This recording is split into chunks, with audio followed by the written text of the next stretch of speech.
आज हम एक न्यू अपोक्लिप्स और नेक्रोमैंसर मनहवा को एक्सप्लेन करने वाले हैं, जिसमें बहुत ज्यादा मजा आने वाला है। इसलिए वीडियो लाइक करके चैनल को सब्सक्राइब कर दो। तो इस सीरीज को शुरू करते हैं। कहानी के शुरू में कोई कह रहा है, आज से 25 साल पहले लगभग 2043 के साल में अचानक से अर्थ के ऊपर हेल गेट्स खुलना शुरू हो गया था, जो दुनिया के हर कोने में देखा गया था। जिस पोर्टल के अंदर से मॉन्स्टर बाहर निकल के आने लगे, जिससे हमारा शांत वर्ल्ड बिल्कुल हेल में चेंज हो गया। लेकिन ये इसका अंत नहीं था, ये शुरुआत था ह्यूमैनिटी के एंड का। ये डिमेंशनल रिफ्ट्स एक नया ईरा लेकर आया, एक ऐसा ईरा जिसमें ह्यूमैनिटी का पूरा एनाइलेशन हो गया। लेकिन इस अपोकलिप्स के बीच एक अकेला इंसान, जो इन सभी खतरनाक मॉन्स्टर के बीच अभी तक सरवाइव कर पा रहा है। ये बोलते हुए हम एक मिस्टीरियस फिगर को देखते हैं, जो अपने हाथ में मॉन्स्टर का सिर लेकर वो किसी के पास आता है, जिसे देखकर एक बुढ़ा उसकी तरफ आता है। ये हमारा सीरीज का मेन कैरेक्टर है। इसके बाद वो जाकर उस शैडो कैरेक्टर के सामने खड़ा हो जाता है, जो देखकर वो शैडो कैरेक्टर तुरंत एमसी के सामने सिर झुकाकर ग्रीटिंग्स करते हुए डीमन का सिर उसे ऑफर करता है, जिसको हमारा मेन कैरेक्टर सिर्फ एक कोल्ड लुक के साथ देखता है। इसके बाद सीन शिफ्ट होता है एक बार में, जहां एमसी को डीमन हेड कहता है, मैं तुम्हें जानता हूं, तुम वही सन की ह्यूमन हो जो सिर्फ हाई रैंकिंग डीमंस को टारगेट करता है। लेकिन तुम ये काम किस मतलब के लिए कर रहे हो? जो सुन के बुढ़ा एमसी पैक मारने के बाद उसे कहता है, तू बहुत ज्यादा ही बात कर रहा है, कुछ समय तक रुक, तुझे सब कुछ पता चल जाएगा। मैं एक बात बोलना तो भूल ही गया था, पहले जिस शैडो फिगर को हमने देखा था वो हमारा एमसी का समन सोल्जर है। एमसी की बात पूरी होने से पहले वो डीमन हेड चिल्लाकर कहता है, क्या तुम उस क्वेस्ट को कंप्लीट करने के लिए ऐसा कर रहे हो? इसके बाद हमें उस क्वेस्ट के बारे में बताया जाता है। ह्यूमैनिटी के खत्म होने के बाद सर्वाइवर ने एक अजीब क्वेस्ट को कंप्लीट करने की कोशिश शुरू की थी। ये एक ऐसी क्वेस्ट है जिस क्वेस्ट को पूरा करने के लिए extremely powerful 6 million high class demons का सिर कटना पड़ेगा। इसका एक ही ऑब्जेक्टिव था, टाइम के फ्लो को मैनिपुलेट करके पीछे जाकर एपोक्लिप्स को रोकना। ये बोलते हुए हमें एमसी के सामने उतने सारे हाई क्लास डीमन हेड को भी दिखाया जाता है। इसका मतलब हमारे मेन कैरेक्टर बुढ़े ने उतना हाई क्लास डीमन हेड को इकट्ठा कर लिया। फिर एमसी डीमन हेड को देखकर उस डीमन को कहता है, मैंने रिग्रेशन के लिए तुझे मिला के सभी डीमन हेड को इकट्ठा कर लिया। एमसी को देखकर सभी डीमन हेड उसे गुस्से में चिल्लाकर कहते हैं, पागल बुढ़े, तू ये सब करके क्या हासिल करना चाहता है? क्या तुम मानते हो उस बकवास क्वेस्ट को पूरा करके टाइम में पीछे जाकर फ्यूचर को बदल सकते हो? डीमन हेड की ये सभी बातें सुन के एमसी बिल्कुल कोल्डली कहता है, मैं ऐसा इसलिए कर रहा हूँ क्योंकि मुझे मेरी बेटी से मिलना है। जो सुन के सभी डीमन हेड हंसते हुए कहते हैं, क्या तुम इस जैसे बेकार रीजन के लिए इतना सब कर रहे हो? जिससे गुस्सा होकर एमसी एक डीमन हेड को मारते हुए कहता है, केवल इस कारण के लिए मैंने इस हेल में आखिर तक सरवाइव किया और तू इसे मीनिंगलेस बता रहा है। फिर और एक डीमन हेड उसे कहता है, लेकिन तुम जो भी कर लो, गॉड्स तुम्हें ऐसा करने से जरूर रोकेगा। क्या तुम उन सभी से अकेले निपट सकते हो? एमसी उसे कहता है, तुम उन सभी बीइंग को गॉड कहते हो, लेकिन मेरे लिए वो किसी मॉन्स्टर से अलग नहीं है। उन्हीं सभी ने पोर्टल खोलकर हमारे वर्ल्ड को हेल में बदल दिया है, और जिन लोगों ने इस क्वेस्ट को बनाया है वो कोई और नहीं, वही बीइंग्स खुद हैं। इसलिए मुझे कुछ प्रॉब्लम नहीं होगा। तभी सिस्टम नोटिफिकेशन आता है, लेजेंडरी क्वेस्ट के लिए जो भी रिक्वायरमेंट चाहिए वो तुमने फुलफिल्ड कर ली है, इसलिए तुम टाइम में पीछे रिग्रेस हो सकते हो। नोटिफिकेशन देखकर एमसी सभी डीमन हेड को कहता है, और कुछ गॉड को तो इस क्वेस्ट के बारे में कुछ नहीं पता। जो भी हो, इसमें मेरा क्या जाता है, मैंने तो सिर्फ रूल्स को फॉलो करके क्वेस्ट को पूरा किया है। इसी बीच सिस्टम नोटिफिकेशन आता है, रिग्रेशन के लिए जितना भी डीमन हेड चाहिए उतना है, और इस क्वेस्ट की एक कंडीशन था कि तुम्हें अर्थ के ऊपर अकेला सर्वाइवर होना चाहिए। तुमने इसे भी फुलफिल्ड कर लिया। जो देखकर एमसी गुस्से में कहता है, इस बार मैं हर एक को मार डालूंगा जो मेरे रास्ते में आएगा। तभी उसके ऊपर एक पोर्टल ओपन होता है और सिस्टम कहता है, क्वेस्ट कंप्लीट हो चुका है, इसलिए नेक्सस एक्टिवेट किया जा रहा है। सिस्टम के इतना बोलते ही एक लाइट बीम आता है जो एमसी को टाइम में पीछे ले जाता है। इसके बाद हम जवान एमसी को देखते हैं, जिसका आंख बिस्तर के ऊपर खुलता है, लेकिन तभी वो अपनी बेटी के बारे में सोचकर उसके रूम की तरफ पागलों की तरह दौड़ते हुए जाता है। फिर वो अपनी बेटी के रूम का दरवाजा हड़बड़ी में खोल के चिल्लाकर कहता है, सोमिन, क्या तुम ठीक हो? लेकिन वो देखता है उसकी बेटी आराम से सो रही है। जो देखकर वो शांत होकर पास्ट लाइफ में उसके साथ जो हुआ था वो उसके बारे में सोचता है, जहां वो अपनी बेटी को एक बिल्डिंग से ऊपर खींचने की कोशिश कर रहा है। लेकिन एमसी इतना घायल होता है कि उसके पास इतना पावर नहीं होता कि वो अपनी बेटी को ऊपर खींच पाए, और एमसी मन में कहता है, मेरा राइट हाथ बिल्कुल टूट चुका है और मेरा लेफ्ट हाथ काम नहीं कर रहा। हे भगवान, मुझे कुछ भी हो जाए लेकिन मेरे बच्चे को बचा लो। यही जीने के लिए मेरी आखिरी होप है। लेकिन वो आखिरी होप को भी एक मॉन्स्टर आकर खा लेता है। प्रेजेंट में वो ये सभी बातें सोच के बस रोने ही वाला था। उतने में उसकी बेटी नींद से उठ जाती है, जिसे देखकर तुरंत उसके रूम से बाहर आके कुछ समय तक तो शांत रहता है, लेकिन वो अपनी खुशी को ज्यादा देर तक रोक नहीं पाता, जिससे वो रोते हुए कहता है, पहले तो मुझे लगा था ये कोई सपना है, भगवान का शुक्रिया कि ये कोई सपना नहीं, रियलिटी है। कुछ समय बाद वो थोड़ा सा शांत होकर मन में कहता है, मुझे सब कुछ पता है कि अपोक्लिप्स कब होने वाला है और उसमें क्या होगा। जब दुनिया में हेल गेट ओपन होना शुरू होगा, तभी से शुरू होगा एक न्यू वर्ल्ड और न्यू इरा का। ये बोलते हुए वो फ्रिज से पानी की बोतल निकाल के पानी पीते हुए सोचता है, 25 साल तक मैंने हेल में सरवाइव कर पाया, क्योंकि मेरे पास एक गोल था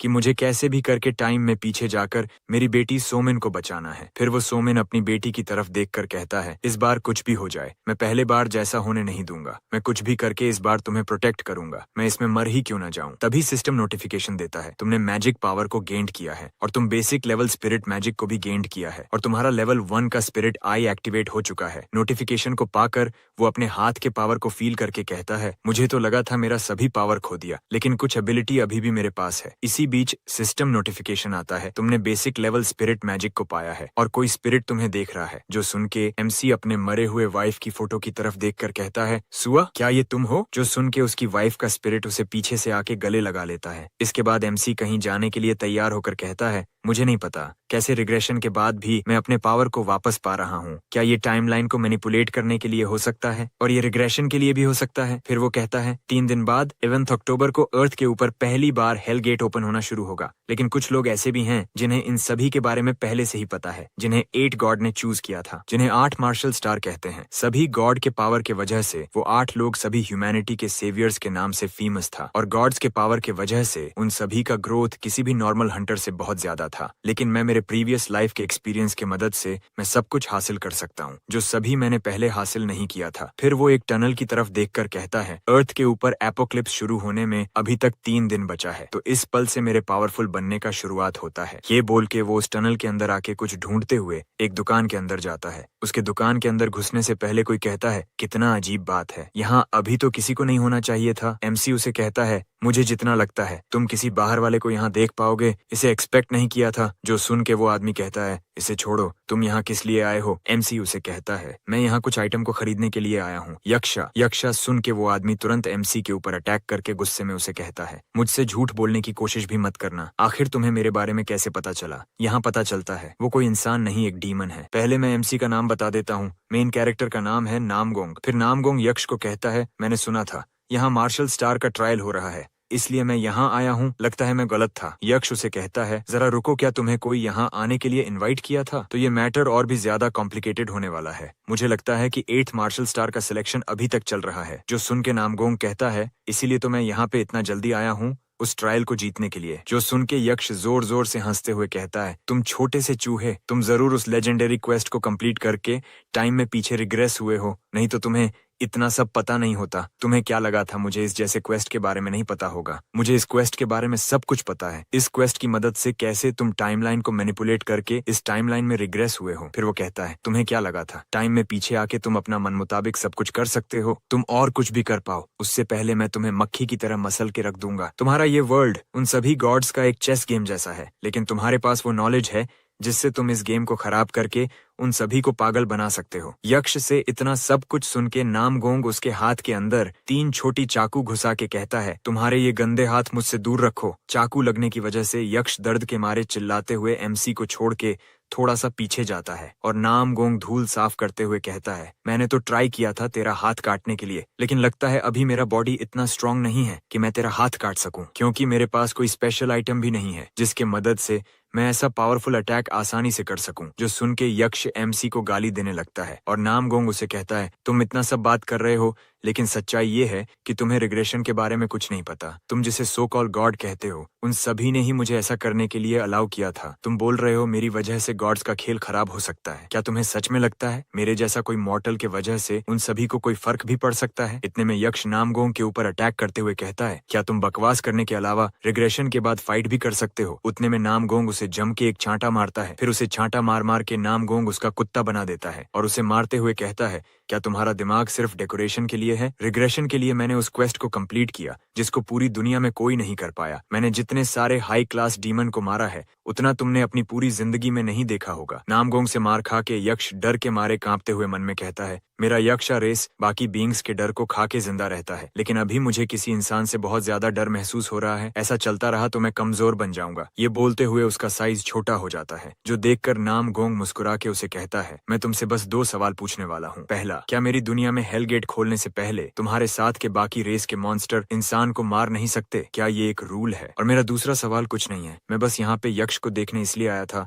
मुझे इसके बारे में पहले से पता था कि तुम किसी भी हालत में हेल गेट ओपन होने से पहले मुझे मार नहीं सकते। मारा तो तुम गॉड्स के रूल्स को तोड़ दोगे। क्या मैंने ठीक कहा? सेकंड रैंक यक्षा रेस मेंबर ग्यूरियू अपना नाम नामगोंग के मुंह से सुन के यक्ष हैरान होकर कहता है, तुम्हें मेरे रियल नाम के बारे में कैसे पता चला? नामगोंग उसे घूरते हुए कहता है, तुम्हें तो पता ही है हम दोनों के बीच कितना गहरा कनेक्शन है, इसलिए मुझे तुम्हारे बारे में सब कुछ पहले से पता था। जो सुन के यक्ष की हालत खराब हो जाती है। तुम इसका फटा हुआ चेहरा देखकर समझ सकते हो इसका हाल कितना ज्यादा खराब हो गया। फिर वह थोड़ा सा हिम्मत जुटा के नामगोंग को चिल्ला के कहता है, क्या तुम ये कहना चाहते हो कि पास्ट लाइफ में मैं तुम्हारा कोई सर्वेंट जैसा कुछ था? उसे चिल्ला के बात करता हुआ देखकर नामगोंग उसे सिर्फ घूर के देखता है, जिससे यक्ष की सभी हवा एक पल में निकल जाती है और वो डरते हुए मन में कहता है, ये मेरे साथ क्या हो रहा है? आखिर में मुझे एक इंसान का सर्वेंट बनना पड़ेगा। इतना सोच के वो नामगोंग के सामने अपने स्टोर का पोटली खोलता है। उसके शॉप के सभी आइटम को देखकर नामगोंग मन में कहता है, यहाँ पे तो सभी आइटम का कीमत बहुत महंगा है। अपोकलिप्स के शुरुआती दिन में हर एक मॉन्स्टर को मारने के बाद डीमन का एक हेड मिलेगा। ऐसा चलता रहा तो मैं एक भी आइटम इस शॉप से नहीं खरीद पाऊंगा। मैं आप सभी से पहले बोल देता हूँ कि इस मैनहवा में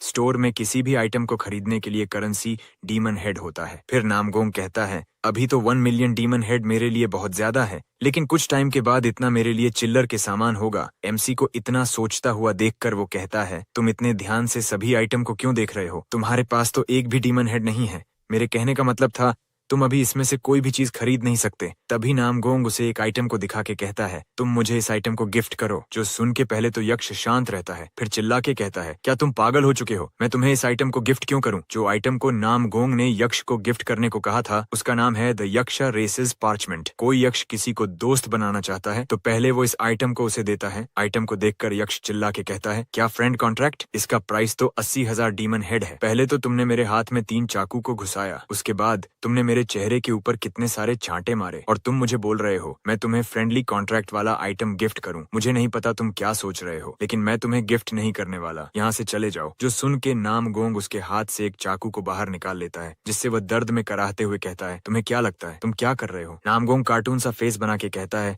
मैंने तो सिर्फ तुम्हारे हाथों से चाकू को निकाला है। जो सुन के यक्ष उसे कहता है, इस पॉइंट में तुम एक यक्ष बन चुके हो। उसके रोना धोना को सुन के नामगोंग उसकी तरफ 2 मिलियन वन फेंकते हुए कहता है, अगर तुम मेरी सब बात को ठीक से सुनो तो मैं बाद में तुम्हें 80 मिलियन पैसा और दूंगा। लेकिन यक्ष सभी पैसे को दूर फेंक के कहता है, तुम मुझसे भी ज्यादा ठीक से जानते हो कि 3 दिन बाद उन सभी कागज के टुकड़े का कोई भी कीमत नहीं होगा। उस पैसे को फेंकता हुआ देखकर नामगोंग उसे घूरते हुए कहता है, मेरा यकीन करो 2 साल बाद यही कागज का टुकड़ा एक काली रात में तुम्हें बचाएगा। जो सुन के यक्ष का हाल आप लोग देख ही सकते हो भाई, बिल्कुल अंधेरे में। फिर नामगोंग कहता है, तुम्हें फ्यूचर के बारे में कुछ नहीं पता, लेकिन मुझे पता है बाद में किसका वैल्यू ज्यादा होगा और किसका वैल्यू सबसे ज्यादा कम होगा। दुनिया खत्म ही क्यों ना हो जाए, पैसे का वैल्यू हर टाइम में ज्यादा रहेगा। नामगोंग की सभी बात को सुन के यक्ष परेशान होकर कहता है, इंसान के लिए पैसा कोई बहुत बड़ी चीज हो सकता है, लेकिन हमारे रेस के लिए पैसा एक सादा कागज के अलावा कुछ नहीं है। इतना सोच के वो गुस्से में नामगोंग को कहता है, क्या तुम मुझे झूठ तो नहीं बोल रहे हो? नामगोंग उसे कहता है, मैं तुम्हें इसके बारे में कोई भी प्रूव नहीं दे सकता। बोल के वो यक्ष के हाथ से लास्ट चाकू भी निकाल के उसे कहता है, ये तुम्हारा चॉइस है, मेरे बात के ऊपर यकीन करोगे या नहीं? 2 साल बाद जब तुम मरने वाले होगे तब तुम मेरी बात याद करके सोचोगे, काश मैंने उस पल नामगोंग के बात के ऊपर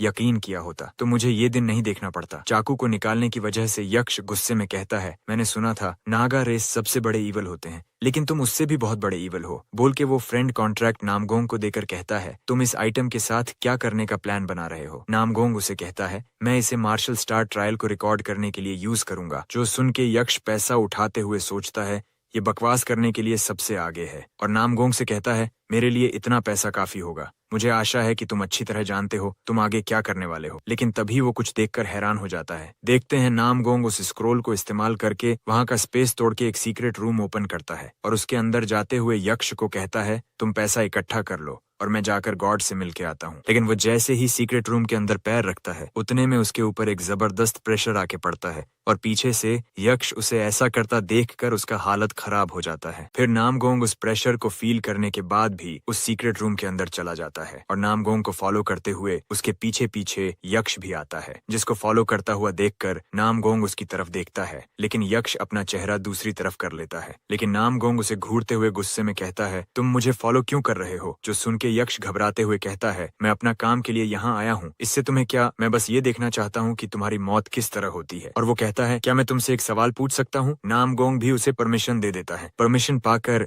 लिटिल यक्ष उसे कहता है, मैंने इतना तो मान लिया कि तुम प्रीवियस लाइफ के नॉलेज के मदद से तुम्हें रून लैंग्वेज और मार्शल स्टार ट्रायल के बारे में पहले से पता था, इसलिए तुम जल्दी से यहाँ मार्शल स्टार सीट को हथियाने के लिए चले आए। क्या मैंने ठीक कहा? नामगोंग उसकी बात को सुन के उसे कैजुअली कहता है, और बोलो तुम मेरे बारे में क्या सोचते हो? फिर लिटिल यक्ष निराश होकर कहता है, ओरिजिनल यहाँ किसी और को होना चाहिए, लेकिन तुम उसके सभी फायदे को खाने वाले हो। मैं श्योर हूँ तुम्हें उसके बारे में सब कुछ पता है। क्या तुम करंटली उसके लिए सॉरी फील कर रहे हो? उसकी सभी बातों को सुन के नामगोंग हमें उस बंदे के बारे में बताता है। उसका नाम है गोस्ट वेल चोई हुएसू। वो 8th मार्शल स्टार में से एक था जो अनडेड की आर्मी को कमांड करता था, जो 8th मार्शल स्टार के में सेकंड सबसे ज्यादा ताकतवर था। लेकिन सभी लोगों के लिए वो एक ऐसा कचरा था जिसको सभी किसी भी हालत में मारना चाहता था, क्योंकि वो एक साइकोपैथ था। अनडेड आर्मी का यूज करने के लिए एक अच्छी कंडीशन क्रॉप्स की जरूरत पड़ती है, इसलिए चोई हुएसू ने साइकोपैथ की तरह जिंदा हेल्थी इंसान को मार के क्रॉप्स पपेट बनाने का एक्सपेरिमेंट करता था, और उसने मेरे साथ भी ऐसा ही किया। लेकिन मैं उस सिचुएशन पे किसी तरह जिंदा रहने में कामयाब हो पाया था। इतना सोच के वो यक्ष को कहता है, मैं उसके बारे में कोई भी सॉरी फील नहीं करता। जो सुन के लिटिल यक्ष उसे घूरते हुए कहता है, तुम कितने कोल्ड हार्टेड इंसान हो। इससे फर्क नहीं पड़ता कि तुम पहले लाइफ में कितने ज्यादा महान थे, लेकिन इस लाइफ में तुम सिर्फ एक ऑर्डिनरी ह्यूमन हो। इसीलिए मैं तुम्हें सिर्फ एक बात कहूंगा कि तुम आगे से सावधान रहना। शायद तुम्हें पता हो तुम किसके घर में घुस आए हो। ये सुन के नामगोंग मन ही मन कहता है, ऑफ कोर्स मुझे उसके बारे में कैसे नहीं पता होगा, जिसने मुझे पूरे 18 साल तक परेशान किया था। तभी अचानक एक आवाज आती है, लगता है कोई अनवेलकम गेस्ट आया है। सिस्टम भी नोटिफिकेशन देता है, तुम टेमर ऑफ 7 स्नेक के केव के अंदर आए हो। फिर वो टेमर ऑफ 7 स्नेक यक्ष को कहता है, ग्यूरियू तुम कैसे एक इंसान को यहाँ आने दिया? यहाँ बस मार्शल स्टार को आना अलाउड है, लेकिन मैंने इसे नहीं चुना था, मैंने किसी और को चुना था। उतने में नामगोंग उसे कहता है, तो तुम मुझे चूज नहीं कर रहे हो, ये तुम्हारा सबसे बड़ा मिस्टेक भी हो सकता है। तुम्हें मुझे शुरू से ही चुनना चाहिए था। जो सभी बात सुन के एक बड़ी रेड आई उसे घूर के देखता है, जिससे डर के मारे लिटिल यक्ष टेमर ऑफ 7 स्नेक को नामगोंग के बारे में कहता है। टेमर ऑफ 7 स्नेक, ये इंसान एक रिग्रेसर है। इसका मतलब ये है कि ये एक मर्डरर है जिसने 6 मिलियन हाई लेवल डीमन को मारा है। इसके बाद से हम टेमर ऑफ 7 स्नेक को शॉर्ट में 7 स्नेक बोलेंगे। जो सुन के 7 स्नेक कहता है, तो तुम वही हो जिसने हम सभी के गेम बोर्ड को पलट दिया, लेकिन फिर भी तुम मार्शल स्टार बनने के लायक नहीं हो। मैं अभी तक जितना समझा हूँ, ये मार्शल स्टार का मतलब है किसी गॉड का अपोस्टल बनना। तभी नामगोंग उसे कहता है, तुम खुद को क्यों नहीं दिखा रहे हो? मैं हर एक चीज में चोई हुएसू से बेटर हूँ, फिर भी तुम मुझे चूज करना क्यों नहीं चाहते? जो सुन के 7 स्नेक नामगोंग के प्रीवियस लाइफ के हर एक मोमेंट को देख लेता है, और वो हंसते हुए कहता है, जिसने पूरे टाइमलाइन को चेंज करके रिग्रेस्ड हुआ और जिसने गॉड के सभी गेम को पलट दिया। क्या वो मेरा फॉलोअर था? जो सुन के नामगोंग एक लॉन्ग जंप मार के उस जायंट आंख के ऊपर एक जबरदस्त पंच मारता है, जिसको दूर से यक्ष भी देखकर सिर्फ रिएक्शन देता है। तुम इसका रिएक्शन देख ही सकते हो। पंच मार के नामगोंग उसे कहता है, बोलने से पहले कुछ सोच लेना, मैं तुम्हारा कोई फॉलोअर नहीं था। तभी 7 स्नेक कहता है, ये कितना सरप्राइज की बात है, तुम इतने में कितना पावरफुल बन चुके हो। लेकिन नामगोंग उसके बात को सुन के मन में कहता है, जैसा मुझे लगा था, भले ही ये एक हाई लेवल बीइंग्स है, लेकिन फिर भी ये सब कुछ नहीं जानता। जैसा मेरे पास जो अभी रिग्रेशन का पावर है, लेकिन मुझे ही ठीक से नहीं पता ये पावर मुझे किस लिए मिला है। मुझे लगता है ये पावर मुझे इसीलिए मिला क्योंकि मैं हेल के अंदर आखिर तक सरवाइव कर पाया हूँ, इसलिए शायद ऐसा हो सकता है। तभी 7 स्नेक एक चुटकी मार के नामगोंग के चारों तरफ फायर से एक रिंग बना देता है, और वो कहता है, मैं तुमसे पूछ रहा हूँ, तुम्हारे पास ये पावर क्यों है? जो सुन के नामगोंग उसे कहता है, मुझे इसके बारे में कुछ नहीं पता, लेकिन जब फर्स्ट टाइम अर्थ के ऊपर हेल गेट खुला था, उस टाइम मुझे कुछ नहीं पता था, फिर भी मैं आखिर तक सरवाइव कर पाया था। इसलिए मैं इस बार भी श्योर हूँ कि इस टाइमलाइन में भी मैं आखिर तक जिंदा रहूंगा। जो सुन के 7 स्नेक कहता है, मुझे तुम्हारा जवाब पसंद आया, बोल के वो चोई हुएसू को टेलीपोर्ट करके यहाँ लाता है, जिसको देखकर नामगोंग हैरान होकर कहता है, ये तो चोई हुएसू है।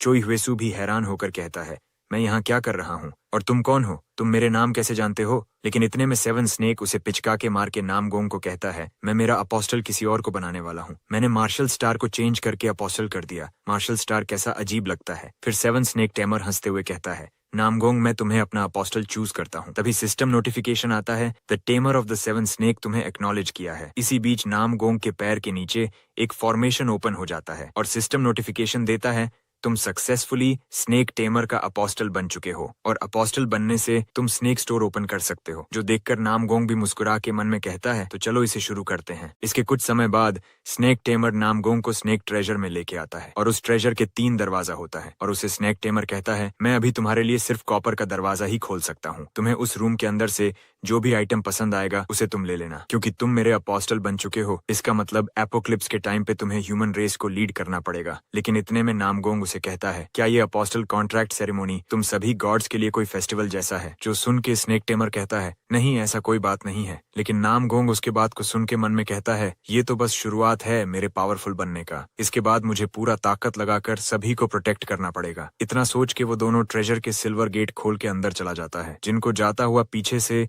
लिटिल यक्ष देख के मन में सोचता है, स्नेक टेमर को देखने से ही मेरा घुटना कांपने लगा है और वो कितनी आसानी से उसके साथ कैजुअली बात करते हुए अंदर चला गया, जैसे वो उसका कोई पुराना दोस्त हो। फिर वो वहां बैठते हुए कहता है, उन दोनों को आने में कुछ टाइम तो लग ही जाएगा, उतने में मैं थोड़ा सा आराम कर लेता हूँ। इसके कुछ टाइम बाद देखते हैं वो वहां बैठे हुए सो जाता है। तभी उसे नामगोंग ट्रेजर से बाहर आके कहता है, हे ग्यूरियू, चलो यहाँ से चलते हैं। जो सुन के यक्ष भी नींद से उठ के इसके लिए तुरंत मान जाता है। नहीं मानेगा तो नामगोंग उसके फ्यूचर के बारे में डरा कर उसका फील्डिंग लगा देगा। इसके बाद वो दोनों उस सीक्रेट रूम से बाहर आते हैं। तभी लिटिल यक्ष उसे कहता है, नामगोंग, मैं तुमसे एक बात पूछ सकता हूँ, क्या तुम मुझे बता सकते हो ट्रेजर के अंदर क्या हुआ था? जो सुन के नामगोंग हाथ में एक आइटम लाते हुए कहता है, मैं अंदर बस आइटम को ढूंढ रहा था और अंदर कुछ नहीं हुआ। बोल के वो एक आइटम निकालता है जिसका नाम है मोनार्क लियोरिक्स हेडपीस। इस आइटम का ग्रेड लेजेंडरी है। सिस्टम इस आइटम के बारे में कहता है, ये आइटम हिस्ट्री के सबसे बड़े एरोगेंट किंग का हेलमेट है। तुम इसके मदद से ग्रेट स्ट्रेंथ हासिल कर सकते हो, लेकिन इसका बैकलैश भी तुम्हें मिल सकता है। इसका यूज अगर कोई लिविंग बीइंग करता है तो उसका सभी लाइफ फोर्स खत्म होके आखिर में वो मरा जाता है, लेकिन इसका इस्तेमाल अगर कोई डेड बीइंग करता है तो उसे ग्रेट पावर मिलेगा। आइटम को देखकर लिटिल यक्ष निराश होकर कहता है, मैं सोच रहा था तुम किस तरह का आइटम चूज कर रहे हो, लेकिन तुमने एक कचरे आइटम को सिलेक्ट किया है जिसको कोई जिंदा इंसान यूज कर नहीं सकता। तुमने इसे चूज क्यों किया? उसे ऐसा कहते हुए सुन के नामगोंग उसे गुस्से से घूरते हुए देखता है, जो देखकर उसका सब सवाल खत्म हो जाता है। नामगोंग के गुस्से को देखकर वो उसे मस्का लगाते हुए कहता है, मैंने तुम्हारे बारे में जैसा सोचा था, तुम्हारा टेस्ट हमेशा ही सबसे अलग और सबसे बेहतरीन होता है। लेकिन तभी नामगोंग उसे कहता है, ग्यूरियू, मुझे तुम्हारा आइटम का पोटली फिर से दिखाओ। जो सुनकर वो घबराते हुए कहता है, लेकिन तुम्हारे पास तो एक भी डीमन हेड नहीं है, क्या इस बार भी मुझे ही? लेकिन उतने में नामगोंग उसके तरफ डीमन हेड के पोटली को बढ़ाकर कहता है, ये लो 1 मिलियन डीमन हेड, इतने में तो तुम्हारा काम चल जाना चाहिए। जो देखकर यक्ष चौंकते हुए चिल्लाकर कहता है, क्या तुमने ये सब स्नेक टेमर जोर के पास से लिया है? नामगोंग भी उसे कैजुअली कहता है, तुमने ठीक कहा, जोर ने मुझे ये सब दिया है। फिर लिटिल यक्ष कहता है, तुम्हें तो पता ही होगा, वो तुम्हें जो भी देता है उसके बदले में वो तुमसे उसका दुगुना वसूल लेता है। नामगोंग कहता है, ये बात मुझे पहले से ही पता है। जो सुन के यक्ष उसे घबराते हुए कहता है, तो तुम 1 मिलियन डीमन हेड के बदले में क्या प्राइस पे किया है? लेकिन नामगोंग उसके बात सुन के मुस्कुरा के कहता है, क्या नॉनसेंस बात कर रहे हो? मैं उसे पे क्यों करूं? वही मुझे पे करेगा। उसे डर था कि मैं एक रिग्रेसर हूँ, इसलिए मैं कोई अलग गॉड का भी अपोस्टल बन सकता हूँ, इसलिए उसने मुझे एडवांस में ही 1 मिलियन डीमन हेड दिया है। लेकिन उसने एक कंडीशन रखा था कि मुझे उसका एक क्वेस्ट कंप्लीट करना पड़ेगा, जिसमें मुझे पहले के जैसा ही 6 मिलियन हाई क्लास डीमन को मारना पड़ेगा। ये बोलते हुए हम एक फ्लैशबैक देखते हैं जहां उसे स्नेक टेमर जोर ने लेजेंडरी क्वेस्ट को ऑफर किया था, जिसको हमारे एमसी ने बिना कुछ सोचे उस लेजेंडरी क्वेस्ट को एक्सेप्ट कर लिया था। जो सुनकर प्रेजेंट में लिटिल यक्ष घबराते हुए सोचता है, मैं किस पागल से बात कर रहा हूँ, इसने तो बिना कुछ सोचे हुए उस लेजेंडरी क्वेस्ट को एक्सेप्ट कर लिया। इसी बीच नामगोंग सिस्टम में आइटम को चेक करते हुए यक्ष को कहता है, तुम ऐसे खड़े हुए क्या सोच रहे हो? मैंने तो तुम्हें तुम्हारे सभी सवालों का जवाब दे दिया है, इसलिए जल्दी करो और तुम अपने आइटम का पोटली खोलो। जो सुन के लिटिल यक्ष डरते हुए अपना आइटम का पोटली ओपन करते हुए कहता है, तुम्हें इसमें से क्या चाहिए मुझे बता दो, मैं तुम्हें ढूंढ कर देता हूँ। नामगोंग उसे कहता है, तुम मुझे एक अच्छा यूजेबल सोर्ड दो जो मेरे बजट में फिट बैठे, लेकिन उसका रैंक रेयर ग्रेड से कम नहीं होना चाहिए। जो सुन के यक्ष उसे 2 सोर्ड दिखा के कहता है, तुम जिन सोर्ड के बारे में बोल रहे हो उसके जैसा मेरे पास सिर्फ 2 सोर्ड ही है। जिन दोनों सोर्ड को नामगोंग देखकर कहता है, सिस्टम में इसके बारे में इतना बड़ा एक्सप्लेनेशन है, इसका मतलब इफेक्ट नॉर्मल है, जितना मैं समझ पाया हूँ ये दोनों सोर्ड ही कर्स हैं। जो सुन के यक्ष जल्दी से और कोई सोर्ड पोटली में खोजते हुए कहता है, तुमने बिल्कुल ठीक कहा, क्योंकि ये सभी आइटम बहुत ज्यादा सस्ता है, इसलिए इसका बैकलैश भी बहुत ज्यादा ही होता है। लेकिन उतने में नामगोंग दोनों में से एक सोर्ड को चूज करके यक्ष को कहता है, मैं इस सोर्ड को चूज करता हूँ और मैं बाकी पैसे से सिर्फ ये वाला बैग खरीदूंगा। जो सुन के यक्ष उसे वो बैग देते हुए कहता है, जैसा तुमने कहा था, ये रहा तुम्हारा बैग, मैं इसे तुम्हें फ्री दूंगा। सच में पुरानी चीजों से छुटकारा पाना सच में एक सरदर्दी वाला काम है। फिर वो लालची फेस बना के कहता है, इसके बाद तुम्हारे साथ दोस्ती करना मेरे लिए उस बैग से भी ज्यादा वैल्यू देता है। लेकिन नामगोंग उसके बात को इग्नोर करके उससे टाइम पूछता है। यक्ष उसे टाइम 3 PM बताता है, जो सुन के नामगोंग उस स्टोर से बाहर जाते हुए यक्ष को कहता है, अभी तो दिन का वक्त है, फिर भी यहाँ इतना सन्नाटा क्यों है? यक्ष उसे कहता है, क्योंकि यहाँ एक बैरियर लगा हुआ है जिसे कोई पार करके यहाँ आ नहीं सकता। नामगोंग उसे कहता है, तुमने बहुत अच्छा काम किया बैरियर लगा के, मैं इसका इनाम तुम्हें बाद में दूंगा। यक्ष इतने में अपने आप को इंसान में ट्रांसफॉर्म करके उसे कहता है, तुम यहाँ से जाने के बाद क्या करने वाले हो? बोल के वो मन में सोचता है, क्या वो फ्यूचर में जो गॉड्स के अपोस्टल बनने वाले हैं उन सभी का शिकार करने जा रहा है। लेकिन तभी नामगोंग मुस्कुरा के उसे कहता है, इसके बाद जो भी काम है उसे तुम संभाल लेना, मुझे अपनी बेटी को लेने जाना है। जो सुन के यक्ष बिल्कुल कंफ्यूज्ड होकर कहता है, तुम क्या कहना चाहते हो? लेकिन नामगोंग वहाँ से जाते हुए उसे कहता है, मेरी बेटी सोमिन का स्कूल खत्म होने का टाइम आ चुका है, मुझे जल्दी यहाँ से निकलना पड़ेगा। इसके बाद नामगोंग हमें कहता है, अर्थ के ऊपर हेल गेट खोलने में अभी बस 2 दिन बचा है। इन 2 दिन मैंने अपने फैमिली के साथ एक अच्छा टाइम स्पेंड किया। पहले हम दोनों शॉपिंग पर गए, उसके बाद वीडियो गेम खेला और इस तरह नॉर्मल लास्ट दिन भी गुजर गया। और वो दिन आ गया जिस दिन अर्थ के ऊपर हेल का पोर्टल ओपन होने वाला है। तभी सोमिन MC को कहती है, फादर आपने जिस दिन के बारे में मुझे पहले से बताते हुए आए हो, क्या वो फाइनली आ गया? नामगोंग उसे हाँ कहता है और सोमिन कहती है, सर्वाइवल के लिए जितना भी सामान चाहिए था मैंने उन सभी आइटम को अपनी सभी सेविंग लगाकर खरीदा है। नामगोंग उसे कहता है, मैंने तुम्हें जो भी कहा था क्या तुम उसके ऊपर यकीन करती हो? सोमिन भी मुस्कुरा के उसे कहती है, ऑफ कोर्स आपके ऊपर शक करने का कोई सवाल ही पैदा नहीं होता, मैं हमेशा ही आपके साइड रहूंगी डैड। जो सुन के नामगोंग भी थोड़ा सा मुस्कुराता है। इसके बाद सीन शिफ्ट होता है तजोन नेशनल सेमेट्री में, जहाँ नामगोंग और उसकी बेटी आया है। वहाँ कोई नामगोंग को सल्यूट करके कहता है, सल्यूट कैप्टन नामगोंग। मुझे नहीं पता ये क्यों MC को सल्यूट कर रहा है, लेकिन नामगोंग उसके कंधे में हाथ रख के उसे कहता है, पब्लिक प्लेस में तो मुझे सल्यूट मत करो, हमें छुट्टी मिले हुए कितना ज्यादा समय गुजर चुका है। म्यूनघून उसे कहता है, छुट्टी हुए इतना टाइम हो चुका है, फिर भी आप बिल्कुल भी नहीं बदले हो। ऐसा लगता है कि आप हमेशा ही ड्यूटी पर जाने के लिए रेडी रहते हो। इसका मतलब नामगोंग एपोक्लिप्स से पहले एक आर्मी कमांडर था। नामगोंग उसके बात को सुन के कहता है, मेरे साथ अभी मजाक मत करो। म्यूनघून हंसते हुए कहता है, इसे छोड़ो। लेकिन अभी सोमिन कहाँ पर है? MC उसे कहता है, वो अभी कार के अंदर आराम कर रही है, वो सोल से इतना दूर बिना आराम किए यहाँ तक आई है, इसलिए वो थक गई होगी। जो सुन के म्यूनघून कहता है, इसके लिए मैं आपसे माफी मांगता हूँ, मेरे लिए तुम दोनों को इतना लंबा सफर करना पड़ा। नामगोंग उसे कहता है, माफी मत मांगो, मैंने उसे अपनी मर्जी से सोने दिया है, क्योंकि वो आज का दिन न देखे तो ही उसके लिए अच्छा होगा। जो सुन के म्यूनघून मजाक करते हुए उसे कहता है, तुम्हारा कहने का मतलब मेरे चेहरे से था क्या? तभी नामगोंग सीरियस होकर कहता है, एक कारण की वजह से मैंने तुम्हें यहाँ मिलने के लिए बुलाया, सोल में नहीं। म्यूनघून, मैं तुमसे कुछ बात कहने वाला हूँ, ये दुनिया जल्दी ही खत्म होने वाला है, क्या तुम मेरे इस बात के ऊपर यकीन करोगे? ऑब्वियसली म्यूनघून भी उसके बात पर हंस देता है और उसे कहता है, चलिए भी बड़े भाई, आपको कोई अच्छा जोक सोच नहीं पा रहे हैं तो इतना खराब जोक भी मत मारो, क्या हम कोई मजा करने जा रहे हैं? जो सुन के नामगोंग सीरियस होकर कहता है, मैं भी आशा करता हूँ शायद ये एक जोक हो। नामगोंग को इतना सीरियस देखकर म्यूनघून भी थोड़ा सा सीरियस हो जाता है। तभी अचानक से पूरा आसमान हरे और काले रंग में ढक जाता है, जो देखकर आसपास के सभी लोग अपनी जान बचाकर किसी चीज से भागने लगते हैं और जोर जोर से बचाने के लिए चिल्लाने लगते हैं। जो सुन के म्यूनघून MC को चिल्लाकर कहता है, बड़े भाई हमें जल्दी यहाँ से निकलना पड़ेगा। लेकिन उसके बाद सुन के नामगोंग यक्ष से खरीदा हुआ सोड को निकाल के ऑरा फार्मिंग करते हुए कहता है, क्या सच में यहाँ से भाग जाऊं? लेकिन इन सभी को मारे बिना मैं यहाँ से जा नहीं सकता। इसके बाद गॉब्लिन को देखते हैं जो इंसान के ऊपर हंसते हुए अटैक कर रहे होते हैं, जिसको देखकर म्यून MC को घबराते हुए कहता है, बड़े भाई आप ये कैसी बचकानी बात कर रहे हो, इसे छोड़ के हमें जल्दी यहाँ से निकलना चाहिए। जो सुन के नामगोंग पीछे मुड़ के मुस्कुरा के उसे कहता है, म्यून इस बार जो कुछ भी हो जाए हम दोनों आखिर तक सरवाइव करेंगे। ये बोलते हुए हम देखते हैं उसके ऊपर काफी सारे गॉब्लिन अटैक करते हैं, जो देखकर म्यून डर के मारे MC का नाम जोर से चिल्लाता है। लेकिन नामगोंग उन सभी गॉब्लिन को बड़ी आसानी से एक ही सोर्ड स्ट्राइक से मारते हुए कहता है,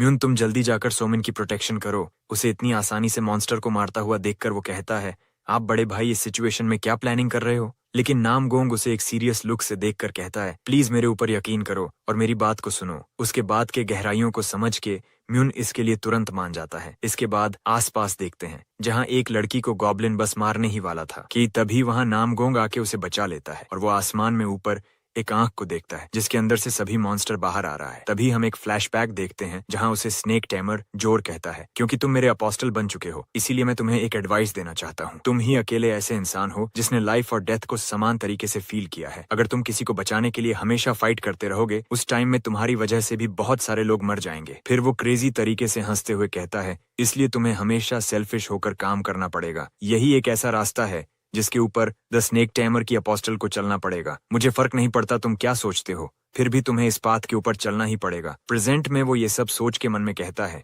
मुझे अभी ताकत की जरूरत है, भले ही इसके लिए मुझे सेल्फिश बनना पड़ा तो भी मैं बनूंगा। ये सोच के वो समनिंग मैजिक करते हुए कहता है, आप सभी मर चुके हैं, फिर भी क्या इस लाइफ में आप सभी मेरी मदद कर सकते हो? हमारा वर्ल्ड खतरे में है, इसलिए इस दुनिया को बचाने के लिए मेरे होमलैंड के सभी स्पिरिट मेरे पास आओ। जो सुन के कब्रिस्तान से कुछ स्पिरिट निकल के उसके पास आता है। इन सभी स्पिरिट को कंट्रोल करने में उसे भी बहुत परेशानी का सामना करना पड़ रहा है, फिर भी वो हार न मान के स्पिरिट समनिंग को सक्सेसफुल कर लेता है, जिससे सिस्टम नोटिफिकेशन देता है, तुम्हारे आसपास काफी सारे लेवल 2 के बहुत सारे स्पिरिट को डिटेक्ट किया गया है, लेकिन तुम्हारा अभी समन का कैपेबिलिटी लेवल बहुत ज्यादा कम है, इसीलिए तुम लेवल 2 के 3 नाइट को ही समन कर सकते हो। ये बोलते हुए हम देखते हैं कब्रिस्तान से 3 स्पिरिट निकल के नामगोंग के पास आके घुटनों में बैठकर उसे रिस्पेक्ट देता है, और नामगोंग उन सभी को ऑर्डर देता है सभी सिविलियंस को बचाने के लिए। इसी बीच म्यून और सोमिन को देखते हैं, जहाँ म्यून गॉब्लिन को देखकर कहता है, ये सभी इतना ज्यादा कैसे हो सकते हैं, सिर्फ आते ही जा रहे हैं, खत्म होने का नाम ही नहीं लेते, और उस तरफ के सभी मॉन्स्टर को बड़े भाई अकेले ही डील कर पा रहे हैं, मुझे तो यकीन नहीं होता। सोमिन इतनी भाग दौड़ के बाद भी मजे से सोई हुई है, क्या इसे फाइट में कोई चोट तो नहीं लगी? फिर वो सामने हेल पोर्टल की तरफ हैरान होकर देखकर कहता है,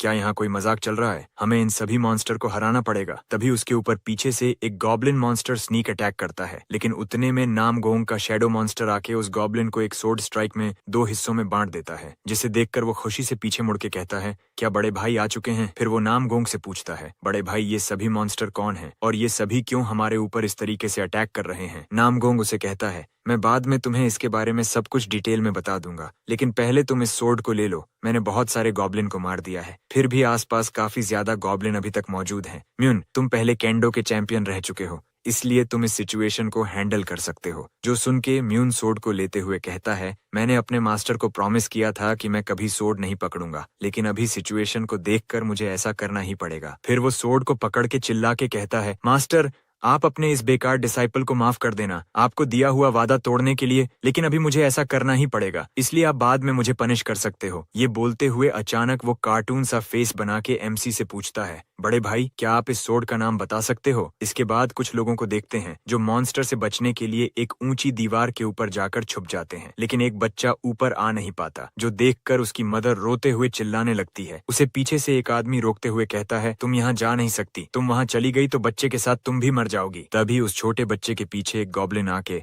बस उसके ऊपर अटैक करने ही वाला था कि तभी म्यून वहां आके उस मॉन्स्टर को मार के बच्चे को सेव कर लेता है, और पीछे से नामगोंग उसके फाइट को देखकर मन में कहता है, मैं कभी भी ओपन एरिया में अपना ताकत शो नहीं कर सकता, इसीलिए मैं तुम्हें इस मैटर को संभालने के लिए दे रहा हूँ म्यून। फिर नामगोंग उसे बारे में कुछ कहता है, मेरे प्रीवियस लाइफ में वो आर्म्ड गार्डियंस क्लैन का लीडर था, चॉय म्यून द टाइसन सोर्ड। फिर वो कुछ शैडो सोल्जर को निकाल के मन में कहता है, मैं सबका मदद ओपनली नहीं कर सकता, लेकिन मेरा शैडो वॉरियर तो कर ही सकता है। इसके बाद म्यून और शैडो वॉरियर सभी गॉब्लिन को गाजर मूली की तरह आसानी से काटने लगते हैं। कुछ समय बाद म्यून एक गॉब्लिन को मार के कहता है, लगभग मैंने सभी को मार दिया है। फिर वो फाइट की वजह से थक के नीचे बैठकर कहता है, मुझे लगता है फाइनली अभी मुझे थोड़ा सा रेस्ट कर लेना चाहिए। तभी वो किसी मॉन्स्टर के चिल्लाने का आवाज सुन के घबराते हुए कहता है, ये क्या था? हमने तो लगभग सभी स्ट्रॉन्ग मॉन्स्टर को मार दिया था। और नामगोंग उस आवाज को सुनकर सोचता है तो वो फाइनली आ चुका है। तभी उनके सामने एक बड़ा गॉब्लिन आके खड़ा हो जाता है। सिस्टम नोटिफिकेशन देता है ये एक गॉब्लिन वॉरियर है। तभी गॉब्लिन वॉरियर म्यून के ऊपर उसके बड़े सोर्ड से अटैक करता है, जिसे वो बड़ी मुश्किल से जैसे तैसे सोर्ड से ब्लॉक कर लेता है, लेकिन इसका कोई फायदा नहीं होता क्योंकि गॉब्लिन वॉरियर की स्ट्रेंथ उसे बहुत ज्यादा होती है। इसलिए वो थोड़ा सा ज्यादा पावर लगा के म्यून को दूर फेंक देता है। फिर अचानक उसे वही हालात में छोड़कर वहां से गॉब्लिन वॉरियर चला जाता है। पीछे से नामगोंग आके उसे कहता है, फाइट में तुम्हारा कोई हड्डी नहीं टूटा क्या? सब कुछ ठीक ठाक तो है? जो सुन के म्यून कहता है, मैं बिल्कुल ठीक ठाक हूँ, लेकिन ये फाइट के बीच सडनली रुक के कहा जा रहा है। नामगोंग उसे कहता है, मुझे लगता है कि ये श्राइन की तरफ जा रहा है। जो सुन के म्यून हैरान होकर कहता है, क्या श्राइन में? लेकिन क्यों? फिर नामगोंग उसे कहता है, क्योंकि वहाँ वो गॉब्लिन मरे हुए डेड बॉडी को गॉब्लिन लॉर्ड को ऑफर करके अपना संख्या बढ़ा लेगा, इसलिए हमें जल्दी जाकर उनके रिचुअल पूरा करने से पहले रोकना पड़ेगा। तभी म्यून कहता है, वो श्राइन एक मेमोरी टावर है, वो लोग वहाँ इस तरह का घटिया रिचुअल कैसे कर सकते हैं? फिर वो नामगोंग से पूछता है, इसे अभी छोड़ते हैं, मुझे पहले आप ये बताओ, आपको इसके बारे में इतना सब कुछ कैसे पता चला? जो सुन के नामगोंग कहता है, मुझे ये सब पता इसलिए है क्योंकि ये मेरा सेकंड लाइफ है। जो सुन के पहले तो वो शांत रहता है, फिर वो अजीब तरीके से हंसते हुए कहता है, जैसा मैंने आपके बारे में सोचा था, ये आपका सेकंड लाइफ है, तो हम जल्दी से जाकर सभी मॉन्स्टर को मार डालते हैं। उसे देखकर नामगोंग कहता है, शांत हो जाओ, हम उसे मार भी डालें फिर भी गॉब्लिन के प्लान में कुछ फर्क नहीं पड़ेगा। हमें गॉब्लिन वॉरियर को हराने के लिए पहले उन सभी का बॉस गॉब्लिन लॉर्ड को हराना पड़ेगा। कुछ समय बाद दोनों को श्राइन के अंदर देखते हैं, जहाँ म्यून चुपके से गॉब्लिन लॉर्ड को देखकर कहता है, देखकर लगता है कि गॉब्लिन लॉर्ड बिल्कुल गॉब्लिन वॉरियर से उल्टा किसी का एक पंच भी झेल नहीं सकता। जो सुन के नामगोंग साइड से उसे कहता है, क्योंकि वो मैजिक का इस्तेमाल करता है, इसलिए उसको गार्ड करने के लिए हमेशा गॉब्लिन वॉरियर आसपास रहता है। फिर म्यून सोमिन की तरफ देखकर कहता है, क्या इस फाइट से सोमिन ठीक रहेगी? नामगोंग उसे कहता है, इसलिए मैंने पहले उसे गहरी नींद में सुला दिया था और सोमिन की चिंता करने की कोई बात नहीं है। इस बार मैं उसके प्रोटेक्शन के लिए कुछ शैडो स्पिरिट को यहाँ छोड़कर जाऊंगा। बोल के वो एक शैडो स्पिरिट समन करके म्यून को कहता है, हमें गॉब्लिन लॉर्ड के पास पहुंचने से पहले गॉब्लिन वॉरियर को मारना पड़ेगा। ये तो कुछ नहीं, फ्यूचर में इससे भी बहुत खतरनाक सिचुएशन आएगा जिसमें तुम इससे भी ज्यादा सरप्राइज होने वाले हो। क्या तुम इसके लिए रेडी हो? इसके बाद गॉब्लिन वॉरियर को देखते हैं, जहाँ अचानक किसी तरफ देखता है। फिर देखते हैं नामगोंग को, जहाँ वो गॉब्लिन वॉरियर के ऊपर अचानक पीछे से स्नीक अटैक करता है। जो अटैक डायरेक्टली जाकर गॉब्लिन वॉरियर को हिट करता है, जिससे गुस्सा होकर वो नामगोंग के ऊपर सोर्ड से एक खतरनाक स्ट्राइक लगाता है, जिसे नामगोंग आसानी से डॉज करके तेजी से उसके पास जाकर पॉइजन नीडल से उसके ऊपर अटैक करता है और चिल्ला के म्यून को बोलता है, सिग्नल पखे। म्यून ऊपर से उड़ते हुए आके एक खतरनाक स्ट्राइक गॉब्लिन वॉरियर के गले के ऊपर करता है, लेकिन म्यून का पावर कम होने से वो उसके गले को काट नहीं पाता। जो देखकर वो कहता है, क्या मेरा अटैक उसके ऊपर काम क्यों नहीं किया? फिर वो थोड़ा सा पीछे आके नामगोंग को कहता है, मेरा अटैक तो काम नहीं किया, लेकिन तुम्हारा वो पॉइजन नीडल का अटैक बहुत बढ़िया था, वो तुम्हें कहाँ से मिला? जो सुन के नामगोंग उसे यक्षा की दुकान के बारे में बता देता है। फिर म्यून कहता है, जैसा लगा था सोल के मार्केट से सब कुछ मिल जाता है, मुझे भी कुछ यूजफुल आइटम पहले खरीद लेना चाहिए था। जो सुन के नामगोंग उसे कहता है, तुम कैसी बकवास बात कर रहे हो? गॉब्लिन लॉर्ड के आने से पहले हमें गॉब्लिन वॉरियर से निपट लेना चाहिए। तभी गॉब्लिन वॉरियर उन दोनों के ऊपर गुस्से में अटैक करता है, जिसे नामगोंग बड़ी आसानी से डॉज करके इस बार 3 पॉइजन नीडल निकाल के उसके ऊपर अटैक करता है। जो नीडल सीधे जाकर गॉब्लिन वॉरियर की छाती पर लगती है, जिससे वो पैरालिसिस होकर नीचे गिर जाता है। जिस सिचुएशन का फायदा उठाकर म्यून तुरंत आके उसका सिर उड़ाकर कहता है, इस बार मैं तुझे जरूर मार डालूंगा। गॉब्लिन वॉरियर को मारने के बाद म्यून कहता है, उसकी हड्डी कितना ज्यादा मजबूत था, जिसे काटने की वजह से मेरा हाथ दुखने लगा है। जिम करके जो बाइसेप्स बनाया था वो कुछ तो काम आया। और नामगोंग उस गॉब्लिन के बॉडी को देखकर कहता है, तुम अपना गार्ड डाउन मत करो, अभी भी गॉब्लिन लॉर्ड जिंदा है। फिर वो चारों ओर देखकर कुछ कहने वाला था,